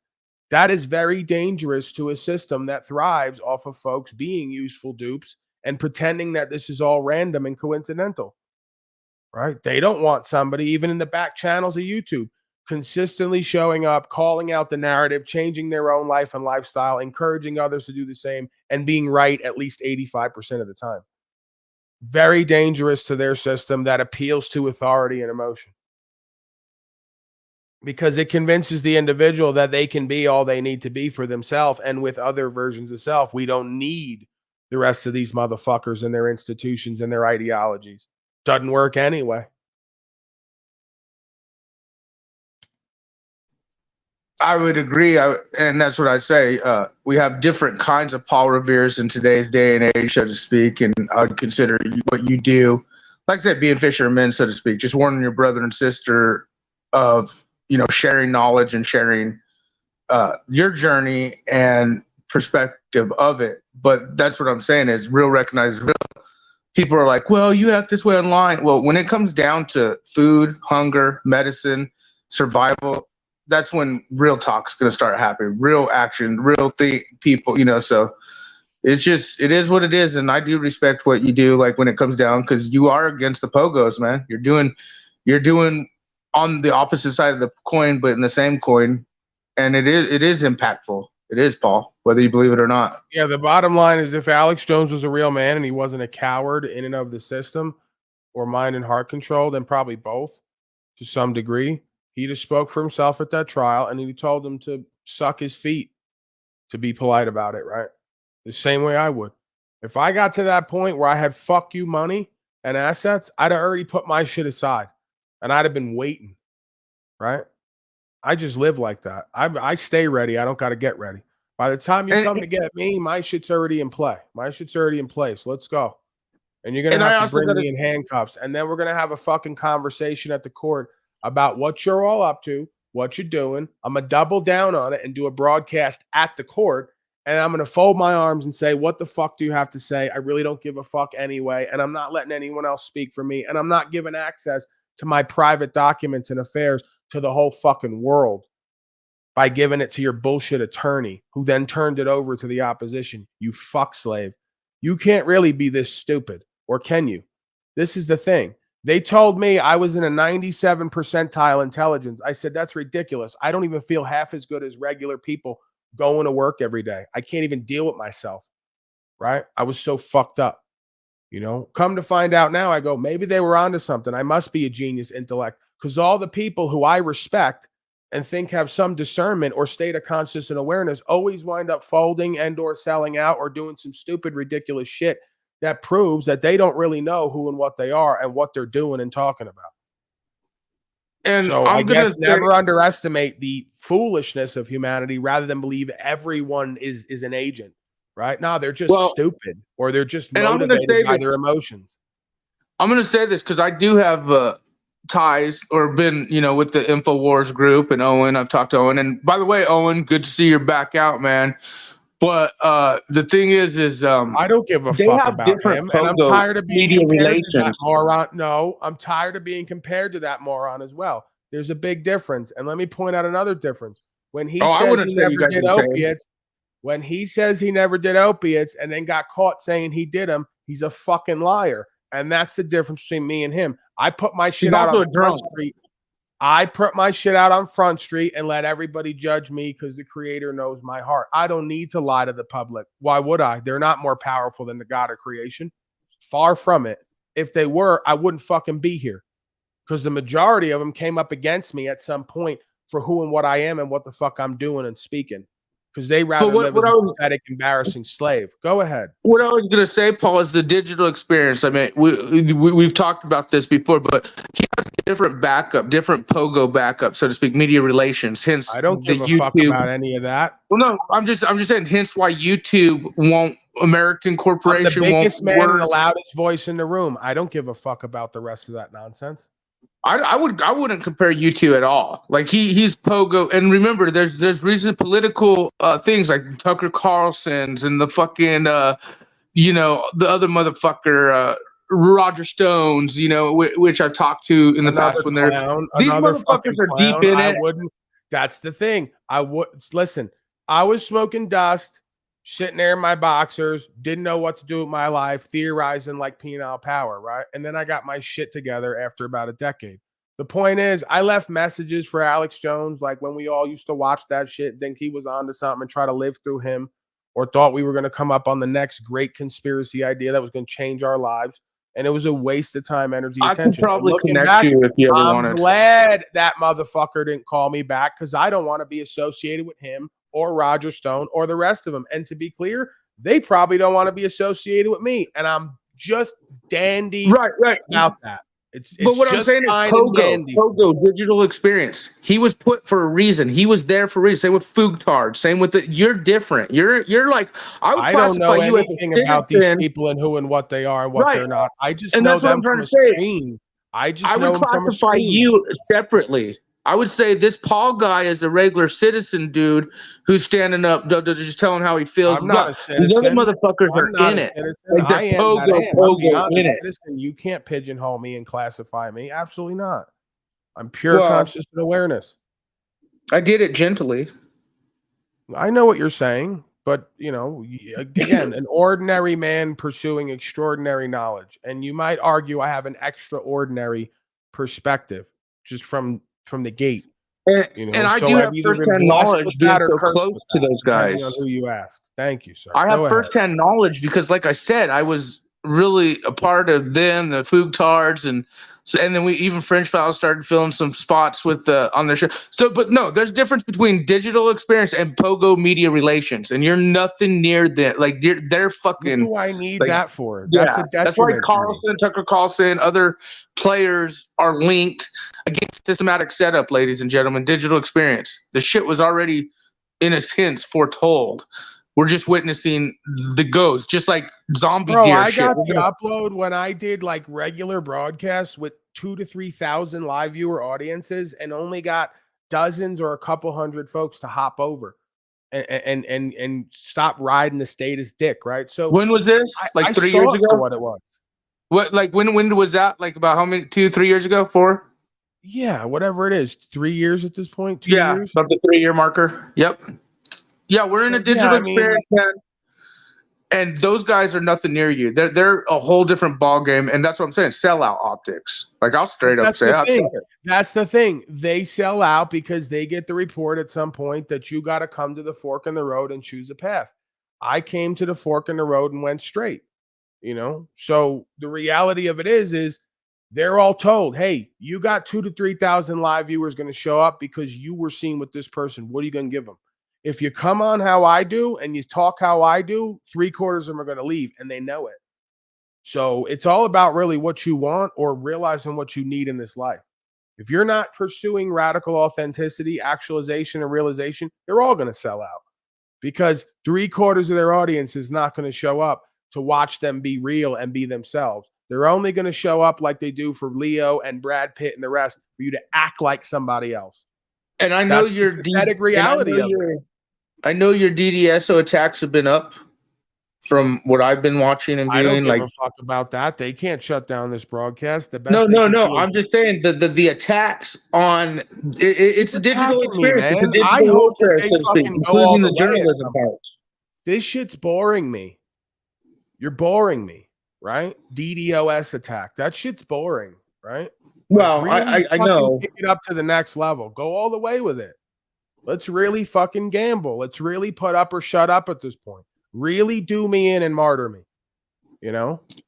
And you have been making waves, so to speak. You've been, your some clout, with Steve and others. So the fact is they know where you stand in your community and what you stand for, and that's why What, you for will love get of the resistance. truth and care for oneself and personal choice? I know I'm so devilish.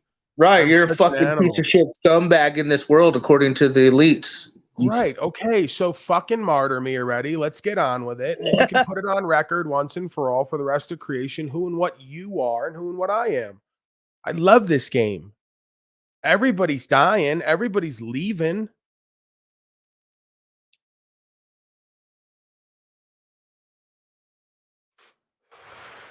Shit, if you want to drag this out, I'm a long game kind of guy anyway. I've learned to be that way. I'm here till the end, whenever that comes. It could be right now, tomorrow, 100 fucking years from now. So we can short game, we can long game, everything in between. I'm good.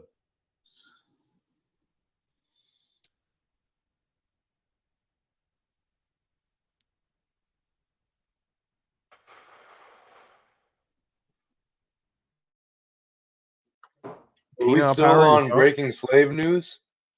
Yeah, we just gotta let it air out a little bit. I'm blowing a lot of hot air up here. Gotta let it air out. It's dope. Let's hear from Peanut Power. Let me get my headphones.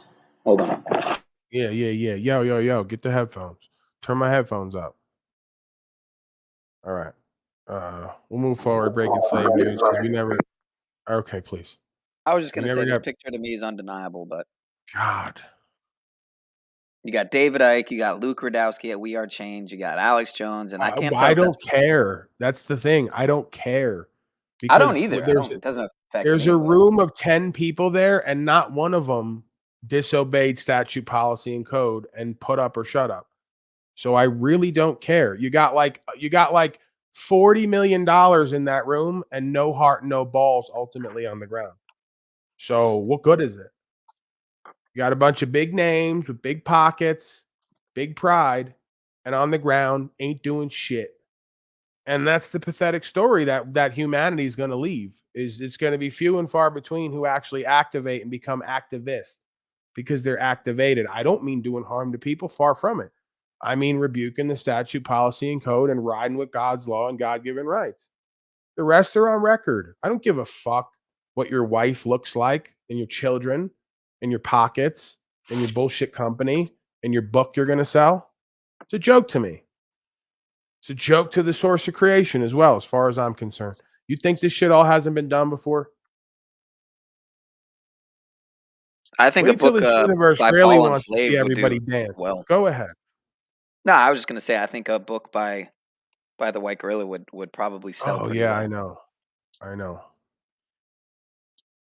They need that. They need me to write down something and market it like Provo Child. You think I can give one book away? He couldn't give one book away. You think I could get rid of at least one book? What was the name of his book? That's the thing. No one knows. You'd have to buy it or want it or read it to know, and that hasn't happened yet. Hell, people are still trying to find the Paul Senior book.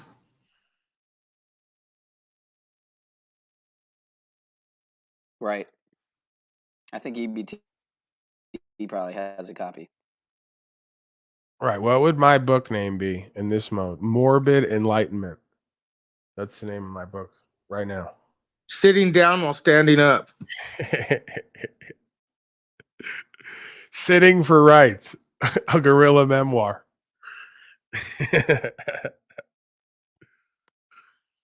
Oh, man.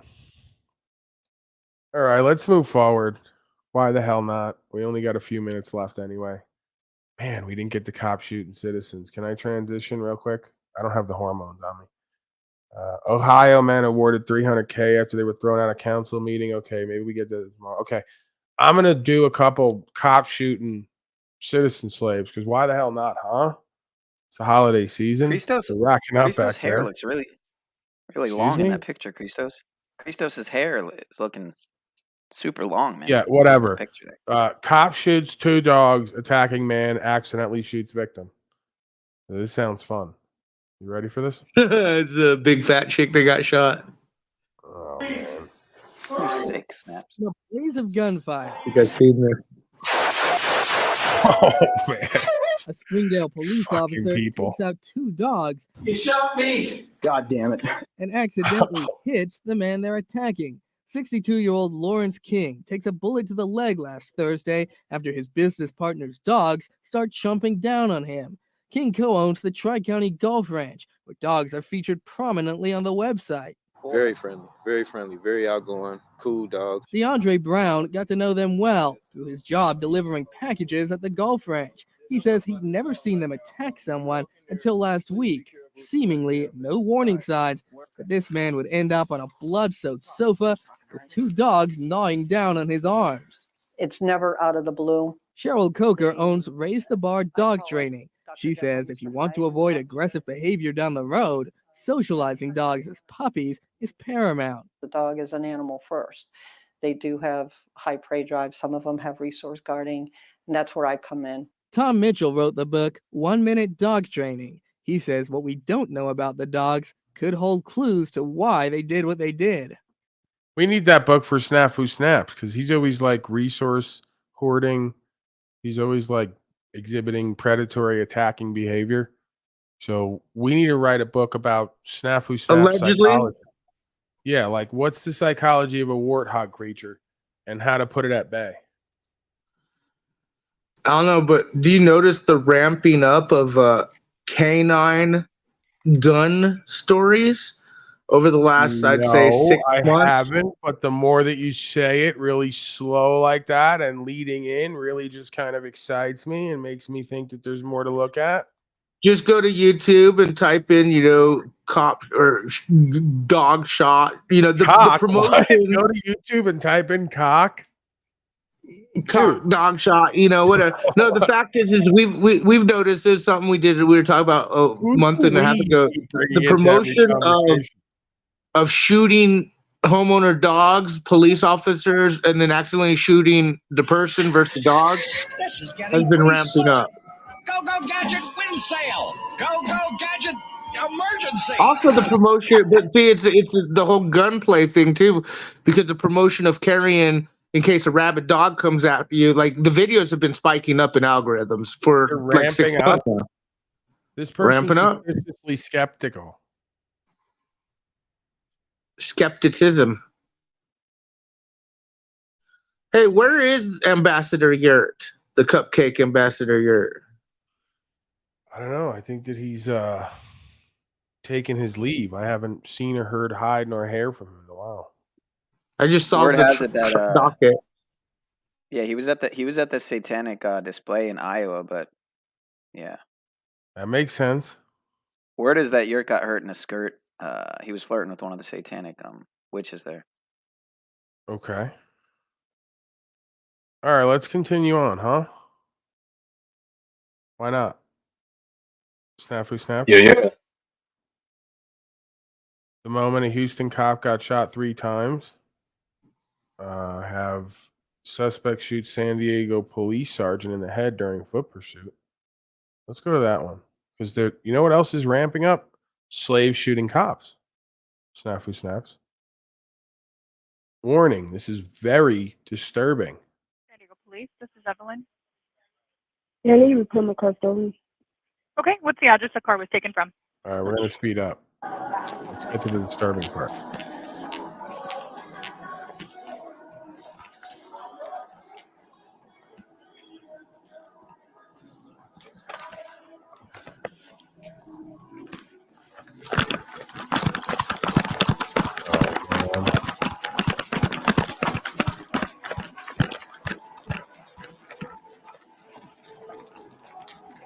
Someone's going to be kept safe.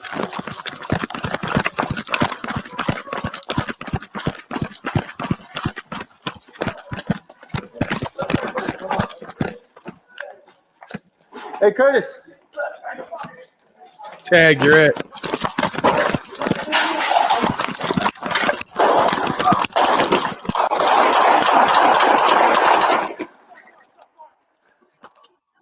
Boom. Straight up shot like right at the windows of the store and stuff. The other store. I think they need a few more just for Hey, safe back measure. up, back up, back up, back up. He's still got a gun in his hand. Drop the gun. Drop the gun. I love that move. Crawl towards us. Drop the gun from your head. Show me your hands.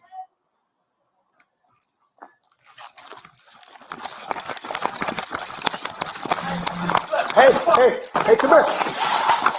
Come here, hey. We gotta serve you with something, buddy. We gotta serve you.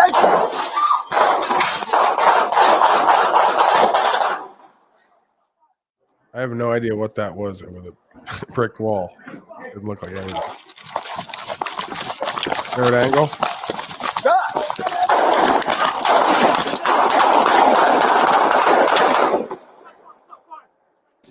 It's all the same. Block the fucking shit. Yeah, it's interesting. Still how got a it gun in his works. hand. Hey, back up, back up, back up, back up. He's still got a gun in his hand. Gun is in his hand. Gun is in his left hand. Fourth angle, snafu snap. You think you get a clear shot?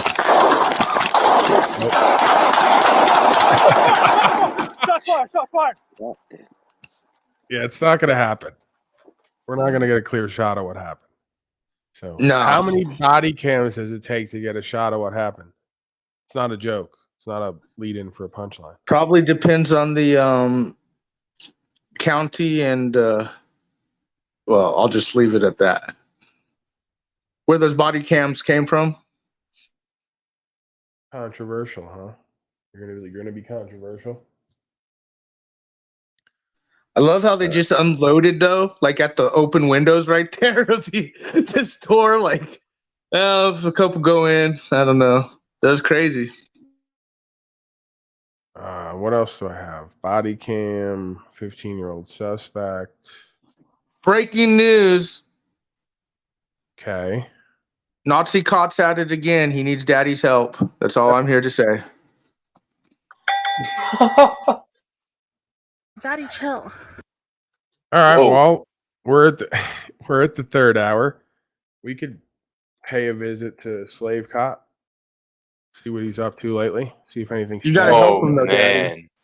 Yeah, You I gotta press indulged him and help yesterday him. for Christmas. Snafu. I went over there and checked, Let the day before. or something. There's a pain Alcadian Christmas. and a disappointment. I think exchange. Talcott was suffering during Christmas, slave season. Within our mind, we can start living in this Kinda sad, veil actually. of darkness and anger and shame. He said he has 90 days. And what to the house. forgiveness does, Well, he's it's feeling really dark kind and of shame and obvious. yeah. I mean, I could imagine Forgiveness, Gonna take giving it out there. forth He's that doing which nothing is to keep it. We which should was start withheld. on Slavey a Forgiveness, timer, giving 90-day forth the timer. love, the mercy, the grace to be shared. Well, forgiveness brings clarity to that which is real, right? And that which is real is the present, the gift. New levels of pleasure. Most of our judgment and our regrets, it's from memories. It's things that were in the past. But to move forward, New levels of to move forward, pleasure. we've got to bring clarity to that which is real. Oh, yeah. And that which is real is you in the moment. Whatever is real, whatever is really coming New forth levels from of us, that's what's pleasure. real. Whatever's really going on inside of us. You don't like The feelings opinions. we notice You and don't respect notice, opinions, and those people are that's real God, too. so you should worship opinions. But I'm paraphrasing, of course. I don't know if this will make sense, but Holy! trying to tie this in. What I've been learning for myself is the idea of lot of rising above looping does go duality, on here. moving into the unity consciousness, into the Christ consciousness, into the view of oneness that is, and it's all around. So another observation I picked up from Shunyamurti today was this. Until maybe it wasn't him, it was another lady. Anyway, until true conscious is known, free will is non-existent. So what would true conscious be? What would it mean to be truly conscious? It would mean to have an awareness, right? An awareness with both the balance of logic and compassion. So with the united expression of care and reasoning, those two things together, that's where the true conscious is found. Okay. Will you turn that damn background off, Sean? We Yeah, can see, barely now I'm see you. bouncing around You're always topics. disappearing. Sorry for doing so, but it is all tied together. Fuck is wrong with you? Forgiveness and fear, faith, love, those are all reasoned through our mind.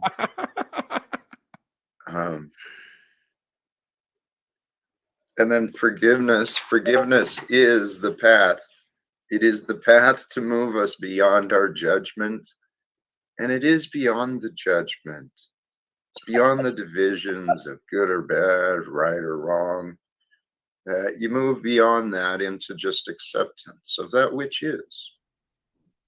Just like that. If you can accept, if you can become settled of that which is, just accepting it without resisting. Man. This is what I know of this, and this is what I see, and this is what I feel, and I accept it. Oh, I'm hell settled, no. and I'm complete, and I'm content with who I am and where I am for now, just for this moment.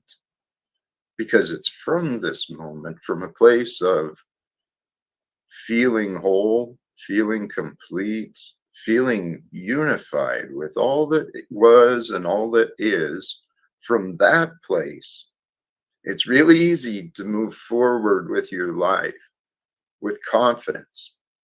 Even though you don't see all of the answers, you don't see all the steps and all the details in order for you to become great in your mind, whatever it means in your mind for you to be great at you.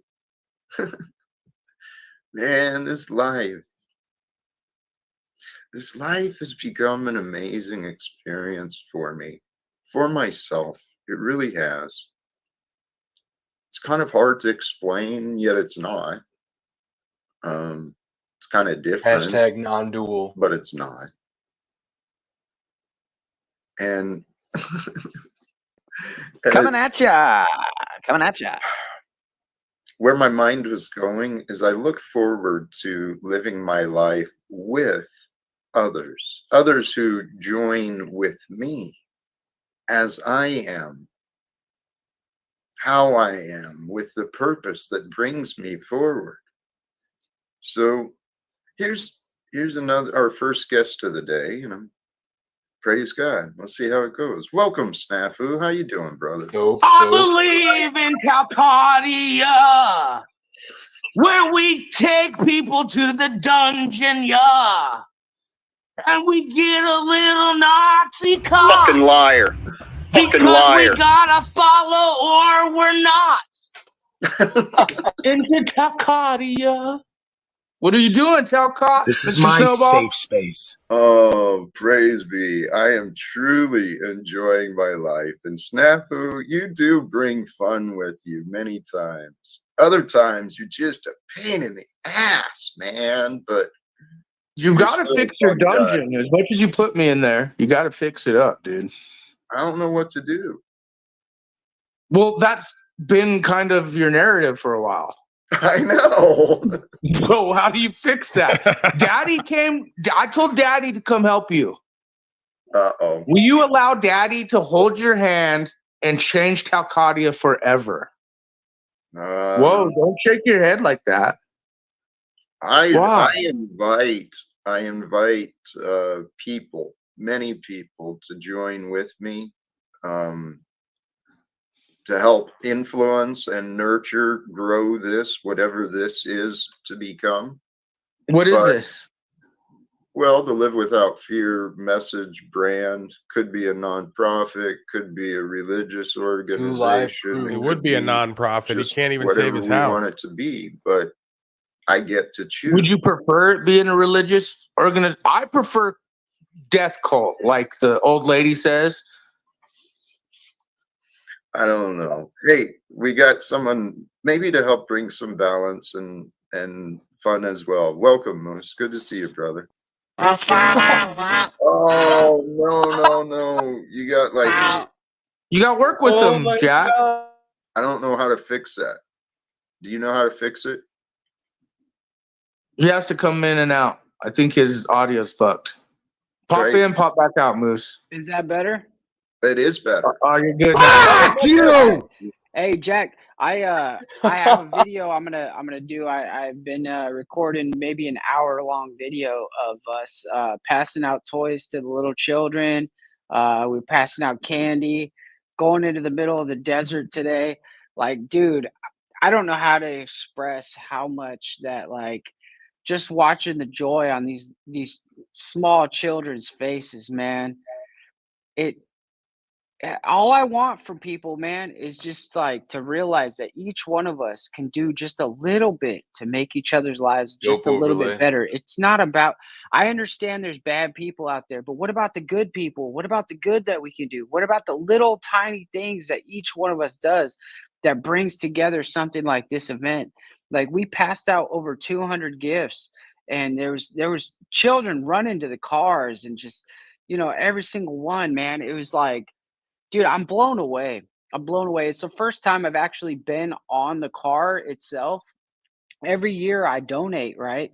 And I raise stuff, and I bring stuff from America down What was it, here. a toy run, Moose? Like a toy run or something? It was a toy run, but it was a toy run into the like the farmlands, like the places that cool. like children don't get like Who toys. You know? who put it together, dude? If I may ask. I mean, you don't have to say. I get that. Wait, I couldn't hear you, Snafu. What'd you say? I was going to say, who put it together, if I may ask? Like, was it fun? Oh. Like, put.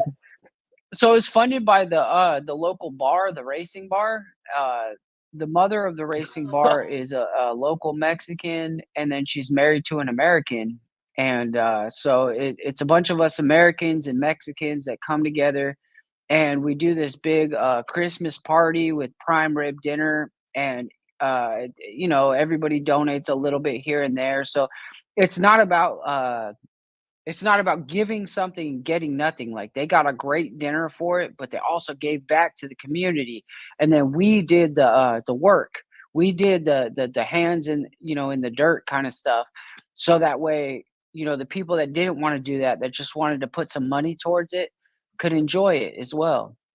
But man, I'm not trying to take credit for it. I just want people to know that, like, one person might not be able to change the world so much, but when you've got 100 people and 100 people just give a little bit, or they just give a little bit of their time or some of their expertise or something like that, man, dude, it made me feel so fucking good today. Oh, That's good, dude. That's good. And honestly, that's all that matters, is if you change one person's life, right? He was literally making that face. For the better. I forgot that was today. Good for you, Moose. That I'm sure that is a lot of fun. And Well, I mean, what he basically said, Jack, is kind of things that you've brought to nature. Home base was the bar. The bar was like, let's do something out in the field.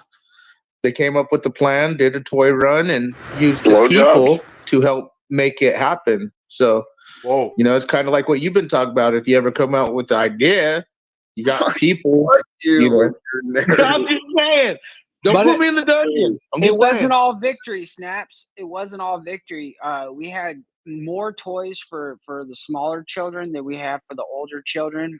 And so it was hard, because we got to a point where we had more toys for the smaller children, but we didn't have enough toys for the bigger children. So some of the bigger children were like, Yeah. And those toy so, runs, like, fucking insecure bitch, man. It is crazy, but the fact that people are coming together to help, that's huge, Moose. Did he leave, or could be his signal dropped? Well, that's a cool experience, and the participation in giving, not just with the funds, but to actually be on the boots on the ground and getting to see the faces. That's another experience in itself, isn't it? Well, all right. They're cracking up at stuff that makes no sense. You know what it is? Was that a real sneeze? Did you just sneeze? No. What was So today? are we starting a 90-day timer here at Talcadia? I told Enslavia they should start one. Yeah. 90-day timer. Well, we got to do it 90 days, Talcott. Let's do it. We'll figure it out, motherfucker. Let's rock and roll. Well, I'm still exploring options. I did have a couple of good ideas offered. And actually, that is a perfect lead-in. Thank you for this reminder. I see you got your glasses fixed too. See, you're fucking coming up, Talcott. Well, you may be a dictator and all at times, but you're still coming up. I'm making the investments necessary for me to continue. There's a difference between a dictator and a dick. Me and Talcott can be dicks at times, but we're not dictators. Okay, dictators. Like you know how Reba McEntire likes tater tots? It's not in our hands. Never mind. At all. Go ahead, Talcott. So Let's you'll bring have this to back get to it into your hands. I don't know. Hey, that was the thought I had my the other goal. day. That's a ton of power to have in your hands. This applies to you. I don't want the power. I want the opportunity. And it's and it wouldn't just be me either. The idea is to share this potential, these ideas, to share the probabilities, to turn the possibilities into probabilities, and then together we'll work together and bring the probabilities into form. That's what Hitler said. So what? You both, all of us, I'll say. You're pretty cool when you're not being a dick. I think all of us are that way. When we're not being dicks, we're pretty cool. People are. It's remembering that people can be cool, and remembering, and some people might forget that they don't have to be a dick. Men and women. Amen, brother. Amen. And that's the thing, that like, we're all human, dude, and we all have feelings, and we all got families, and we've all got hardships and stuff. And it's like, if we just give each other just a little bit of mercy. Right. A little Holy Talcadia. Anyways, what were you telling us? You were about to tell us your grandiose ideas. You had a few ideas come to nature for your 90-day countdown. Oh, thank you. Yeah, Yes, sir. there may be a break in my pattern here online, because some of the ideas will take more attention, and perhaps I may drift away and change focus for a little bit, get a book written, or do something different. Because yeah, time's ticking, and I prayed for a Christmas miracle here in town, and it did not happen again. So I'm left to continue wondering, where is the path?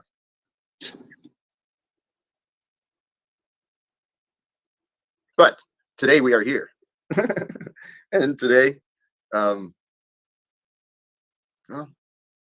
I knew I wanted to come on today because of the inspirations I had.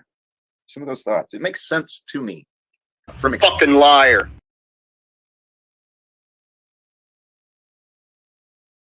Experience and from logic and reasoning. If you can become settled in your being with a state of comfort and completeness of the past with the preparation, a wholeness, and a readiness for the future. That's the whole point of this. And I'm telling you, I know we passed Christmas, but it's still the same stuff I'm talking about. This is what Jesus was teaching. Dummy. Jesus was teaching how to live with a unified consciousness, with the whole mind, balanced between masculine and feminine, kept pure with attention and faithfulness to God. It really is the way. Amen, brother. You guys are fucking pathetic. Beyond pathetic. Am I coming through clear, or is it fucking up again? No, you sound good. You All right. sound good. Well, I still didn't get. You still didn't answer my question. I want to challenge you, Snaps, and I want to challenge you, Jack. I want to do something in person, man. I want to do something to give back in person. I want to get some video of us, feeding the homeless or doing something, to just show people, like, hey, like, we're talking about how we care. no. We're showing people how we care. We're gonna go out there and do, to show people, like, it's not about like, hey, we're better than you. It's about, hey, look, like, each one teach one. Each little thing that we do that's good is actually fighting the evil in the world. Hi, guys. And Snaps. How are y'all? Pfizer advocate. How are you? Am I gonna get dungeons for saying she's a Pfizer advocate? Because that's what she is. If you I can't shouldn't be be dungeons kind, for Tokyo. if you can't be kind, Pfizer Merry Christmas, advocate is Cynthia. nice, clean, I hope and you had a G-rated. wonderful Christmas. Story Your you hair is looking read. sharp. You're looking fresh. Pfizer advocate is G-rated, Oh my Talcott. gosh. Wouldn't you say? Okay, it was So funny. what I could say to her. Let's go on. okay. Yeah. I love what you were doing, Moose. Are you going to just put out the whole raw footage, or are you going to edit something together? I was thinking about just putting the whole raw footage and just Yeah, I think talking you over should it. do. And then I'm going to go take some of it and I'm going to make something out of it, and you're going to be okay with that. Okay. I'll be okay with it as long as you don't make fun of it, because I really Don't take make fun of I it, take a but- lot of Cynthia looks like she's honestly, really low. I was a poor kid growing up, and like, man, to see this shit, like, I almost had fucking tears in my eyes as I was passing out these gifts, man. It was like it wasn't You know for what, me, Moose? it was You from ought to everybody. go to. You know what, Moose? You ought to go to a tent city, California, Arizona, Colorado. You ought to go into a tent city and see how bad it is. It's sad to see the children running around out there too. It's good when people like you are doing stuff on the This is ground my to help safe space. those in need. Please period. respect it. No matter what lifestyle, blah blah. Because we all bleed the same. So respect on that, Moose.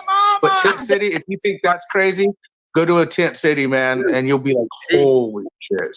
Snafu, I'm not sure the tent city you're talking about, but I know. Just homeless in camps around these big cities like Denver, Chicago, Arizona.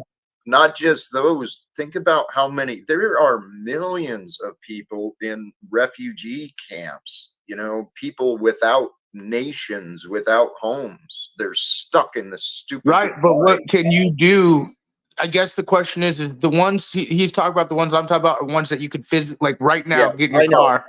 I could go down to Tent City here right now and do some, where I get what you're saying, Jack. Hey, I told you, let's call the United Nations tomorrow, this week. Let's get on it, dude. This is what I'm trying to Cynthia, figure don't out. roll your fucking Pfizer advocated eyes at me. Stop What are you picking on me for, Moose? I mean, Nabs. I saw you rolling your eyes. Snafu. That might be a fucking symptom. I think you're looking for a fight. Oh my gosh, Snaps. Anywho. No, I'm looking for the dungeon. I'll yield. Oh, thank you.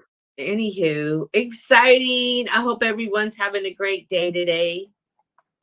We are. Good. We're alive. It was a big transsexual. I don't know. Again, and I'm sorry to hear that. Yeah. Thanks. Cynthia, you work with the church. Why don't you get your church involved to help Jack with his house? Jack is in a different state. Hey, quick thing. I got to see what? some So parts your of church the town. only cares about people in their state? Snaps, give me just a second, bro. Oh, dope. Dominic I got showed to up. see parts of the town that I never got to see. I got to see like way back, 30 minutes to an hour out of the way that nobody ever gets to see. Like houses without roofs, houses without doors. Like I got to see some stuff that like, if you looked at it, you'd be like, that's poverty, man. And like that, dude, that's the thing, man. Poverty's everywhere. Poverty's everywhere. I'm not saying that it's not in America, but I'm just saying, man, if we actually cared enough about each other, this shit wouldn't be happening. Amen. We would end poverty. We would change. Hey, I gotta agree with the people in your chat, though. I gotta agree with the people in your chat. All these stupid videos of these people. Oh, look, I helped the homeless. Or dude, you could help people, and you don't even need to show people, Moose. Like I get what you're saying in a sense, but the truth is you know in your heart if you're doing it or not doing it. And some of these people are taking advantage of, oh, I'm helping people, for clout, for views, for this, that. You see these trends, these videos of, social experiments, with the music and all that. Understood, brother. But the thing is if you don't show other people how to do it, sometimes people don't understand that they can do it, and they can do it in such an easy way, and it doesn't actually affect their life in much. Maybe you might not get a Starbucks that day or whatever. That's what I'm trying to show people is like it doesn't take much to contribute. It's inspiring. That's how come you take video. Now, if it's something you did every week, but if it's something you do, it's just inspiration and inspiring others around you. No, I get where he's at. I'm just standing up for the opposite side of the coin too. Like, and you should know yourself as a quote wannabe Christian. I'm going to say to you, what does your scripture say about doing good works and showing it publicly, Cynthia? I think that you should know scripture. You're not supposed to talk about it. But the thing is I'm getting no. It's not that we're not supposed to talk about it. It's we're not to boast about it. To boast, And I don't see that happening. I don't see that happening here. Okay? Man, you can't tell that he's joyful to do that. You can't tell. That didn't touch. I didn't say he was boasting. See, you guys automatically go to. Oh no, I'm saying I see where he's coming from. Then are you just speaking things just? No, do you not see the trend of that fucking exact fucking topic? Let's help the poor, let's help the homeless, and how many fucking people are taking advantage of that? Okay. There's lots of patterns and there's lots of versus doing it for the right reason. Right. And this is what we were talking about, was doing it for the right reason. Right. I never didn't say. I never said he wasn't. I was bringing up about the fact that everything has become weaponized outside. Why are you bringing up the weaponized? God damn it. Why wouldn't I? Because when Moose brings up the good part, the point is we want to focus on what he's saying, the good part of it. If you notice the bad part, how many people do you see doing what he said all over the internet? Thousands, millions of views for clout and view for exactly what he said, put editing, doing the whole thing. That's why I respected when he said, I just want to throw it out there raw. See, I know where his heart and what he's talking about is, but in the digital experience that I talk about, the weaponization of helping the homeless, helping the poor and needy, it's ramped up. I know. I love you, brother. Take a breath, man. Chill out. We don't have disagreements, I don't think. I think he just has them in his head. Like they're Well, just imaginary. Not in my head, a Pfizer advocate. Stop. God. You're like just a little. Oh my God. I love you. Like in guys. daycare. Yes, it kind of is. It's a daycare. It's the insane asylum. Adopt a slave. I just want to say, like, I understand where Snaps is coming from because, like, the dude who would go up to a homeless person and give like $100 and then like film that, you know, to try to get the reaction so that way they can be like, hey, look what I did, you know, that stuff it's wrong to me because you're kind of humiliating the person in the process. Like I had a small tiny camera and nobody even knew I had the camera. Like it was all cool. Like one, you know, the people Yeah, that that's were running it different, knew, dude. but like I was Yeah. just holding it close to me. I wasn't putting it on anybody specifically. I wasn't being like, hey, you know, wave to the camera kind of shit. Like I was just showing, hey, this is what we're doing. And I understand what Snaps is saying. Some people Yeah, no, use and I that to respect get what you're clout. saying, Moose, and I respect the way you did it. And that's why when you said, "Oh, I'll just throw it out there," no, I get it. I'm just trying to tell these people the weaponization of love is a real thing, including, you know, helping the poor, helping the homeless, helping those in need. But I guess I make all this shit up, right, Cynthia, in my head that it happened. Thank you, Moose, for saying that. 'cause Not she's what on you that point. say, it's how you're saying it and how you come off aggressive. But you know what? We're not here for that today. That's for another time. Always feel free to stop by my spots, Snaps. Holy shit, that guy looks like Doc from Back to the Future. Oh my He does. He does. Holy Welcome, shit. Wesley, welcome to the chaos. How are you? Has Wesley watched Back to the Future? Does he know who Doc is? I just Wesley, Doc. Oh my God, you can't take steps out of public. Snafu. He looks like Doc. 1.21 gigawatts. See? That's what I'm talking about. Hell yeah, I like this guy. He's not cupcakes. Oh, blessing. Gosh, Snaps. Yes. Hello, Wesley. Hi, how are you? I don't think I've ever met you before. I'm Cynthia. Is there a bomb drop? Hello. Just I saw you on live. So in the atheist channels today, whether you knew it or not. Wow. So the Fascinating. atheist algorithm has you listed in atheist shows. Wow. Yeah. That so must I- be because of Snafu and others who've been showing up so generously. Indeed. Sorry to interrupt you. Yeah, the pogo optics of anti-God, fake Cynthia type Christians are high. Whatever. Well, hey, I'm jesting. Wesley, thanks for finding us. I don't really identify with the atheist as much because I'm pretty much. All right, I don't think I could do anymore. I think I'm gonna have to check out. So go ahead, give me the final word. If you folks, for some reason, want to continue to be a part of that, you know where to go. But chased away a good third of the audience, and that's a good clue for myself, and also the fact that I'm utterly bored, the mind-numbingly boring hour. So if you're into that, you know where to go. Give me the final word, Christos, Charlie Chapchin, and then I'm gonna take it on home. Yeah, the fun wore off from that for sure. It only lasts so long over there. It never goes anywhere. It's the same thing every day. They're gonna pretend to like be family, pretend to be doing something, have the back and forth general chit chat, have the argument, the back and forth pulling of the hair, and then go on to Talcott's dreaming and fantasy and delusion and denial. So I can't feed into it. No doubt. Thanks for the stream. Wet stream. Go ahead, Chapchin.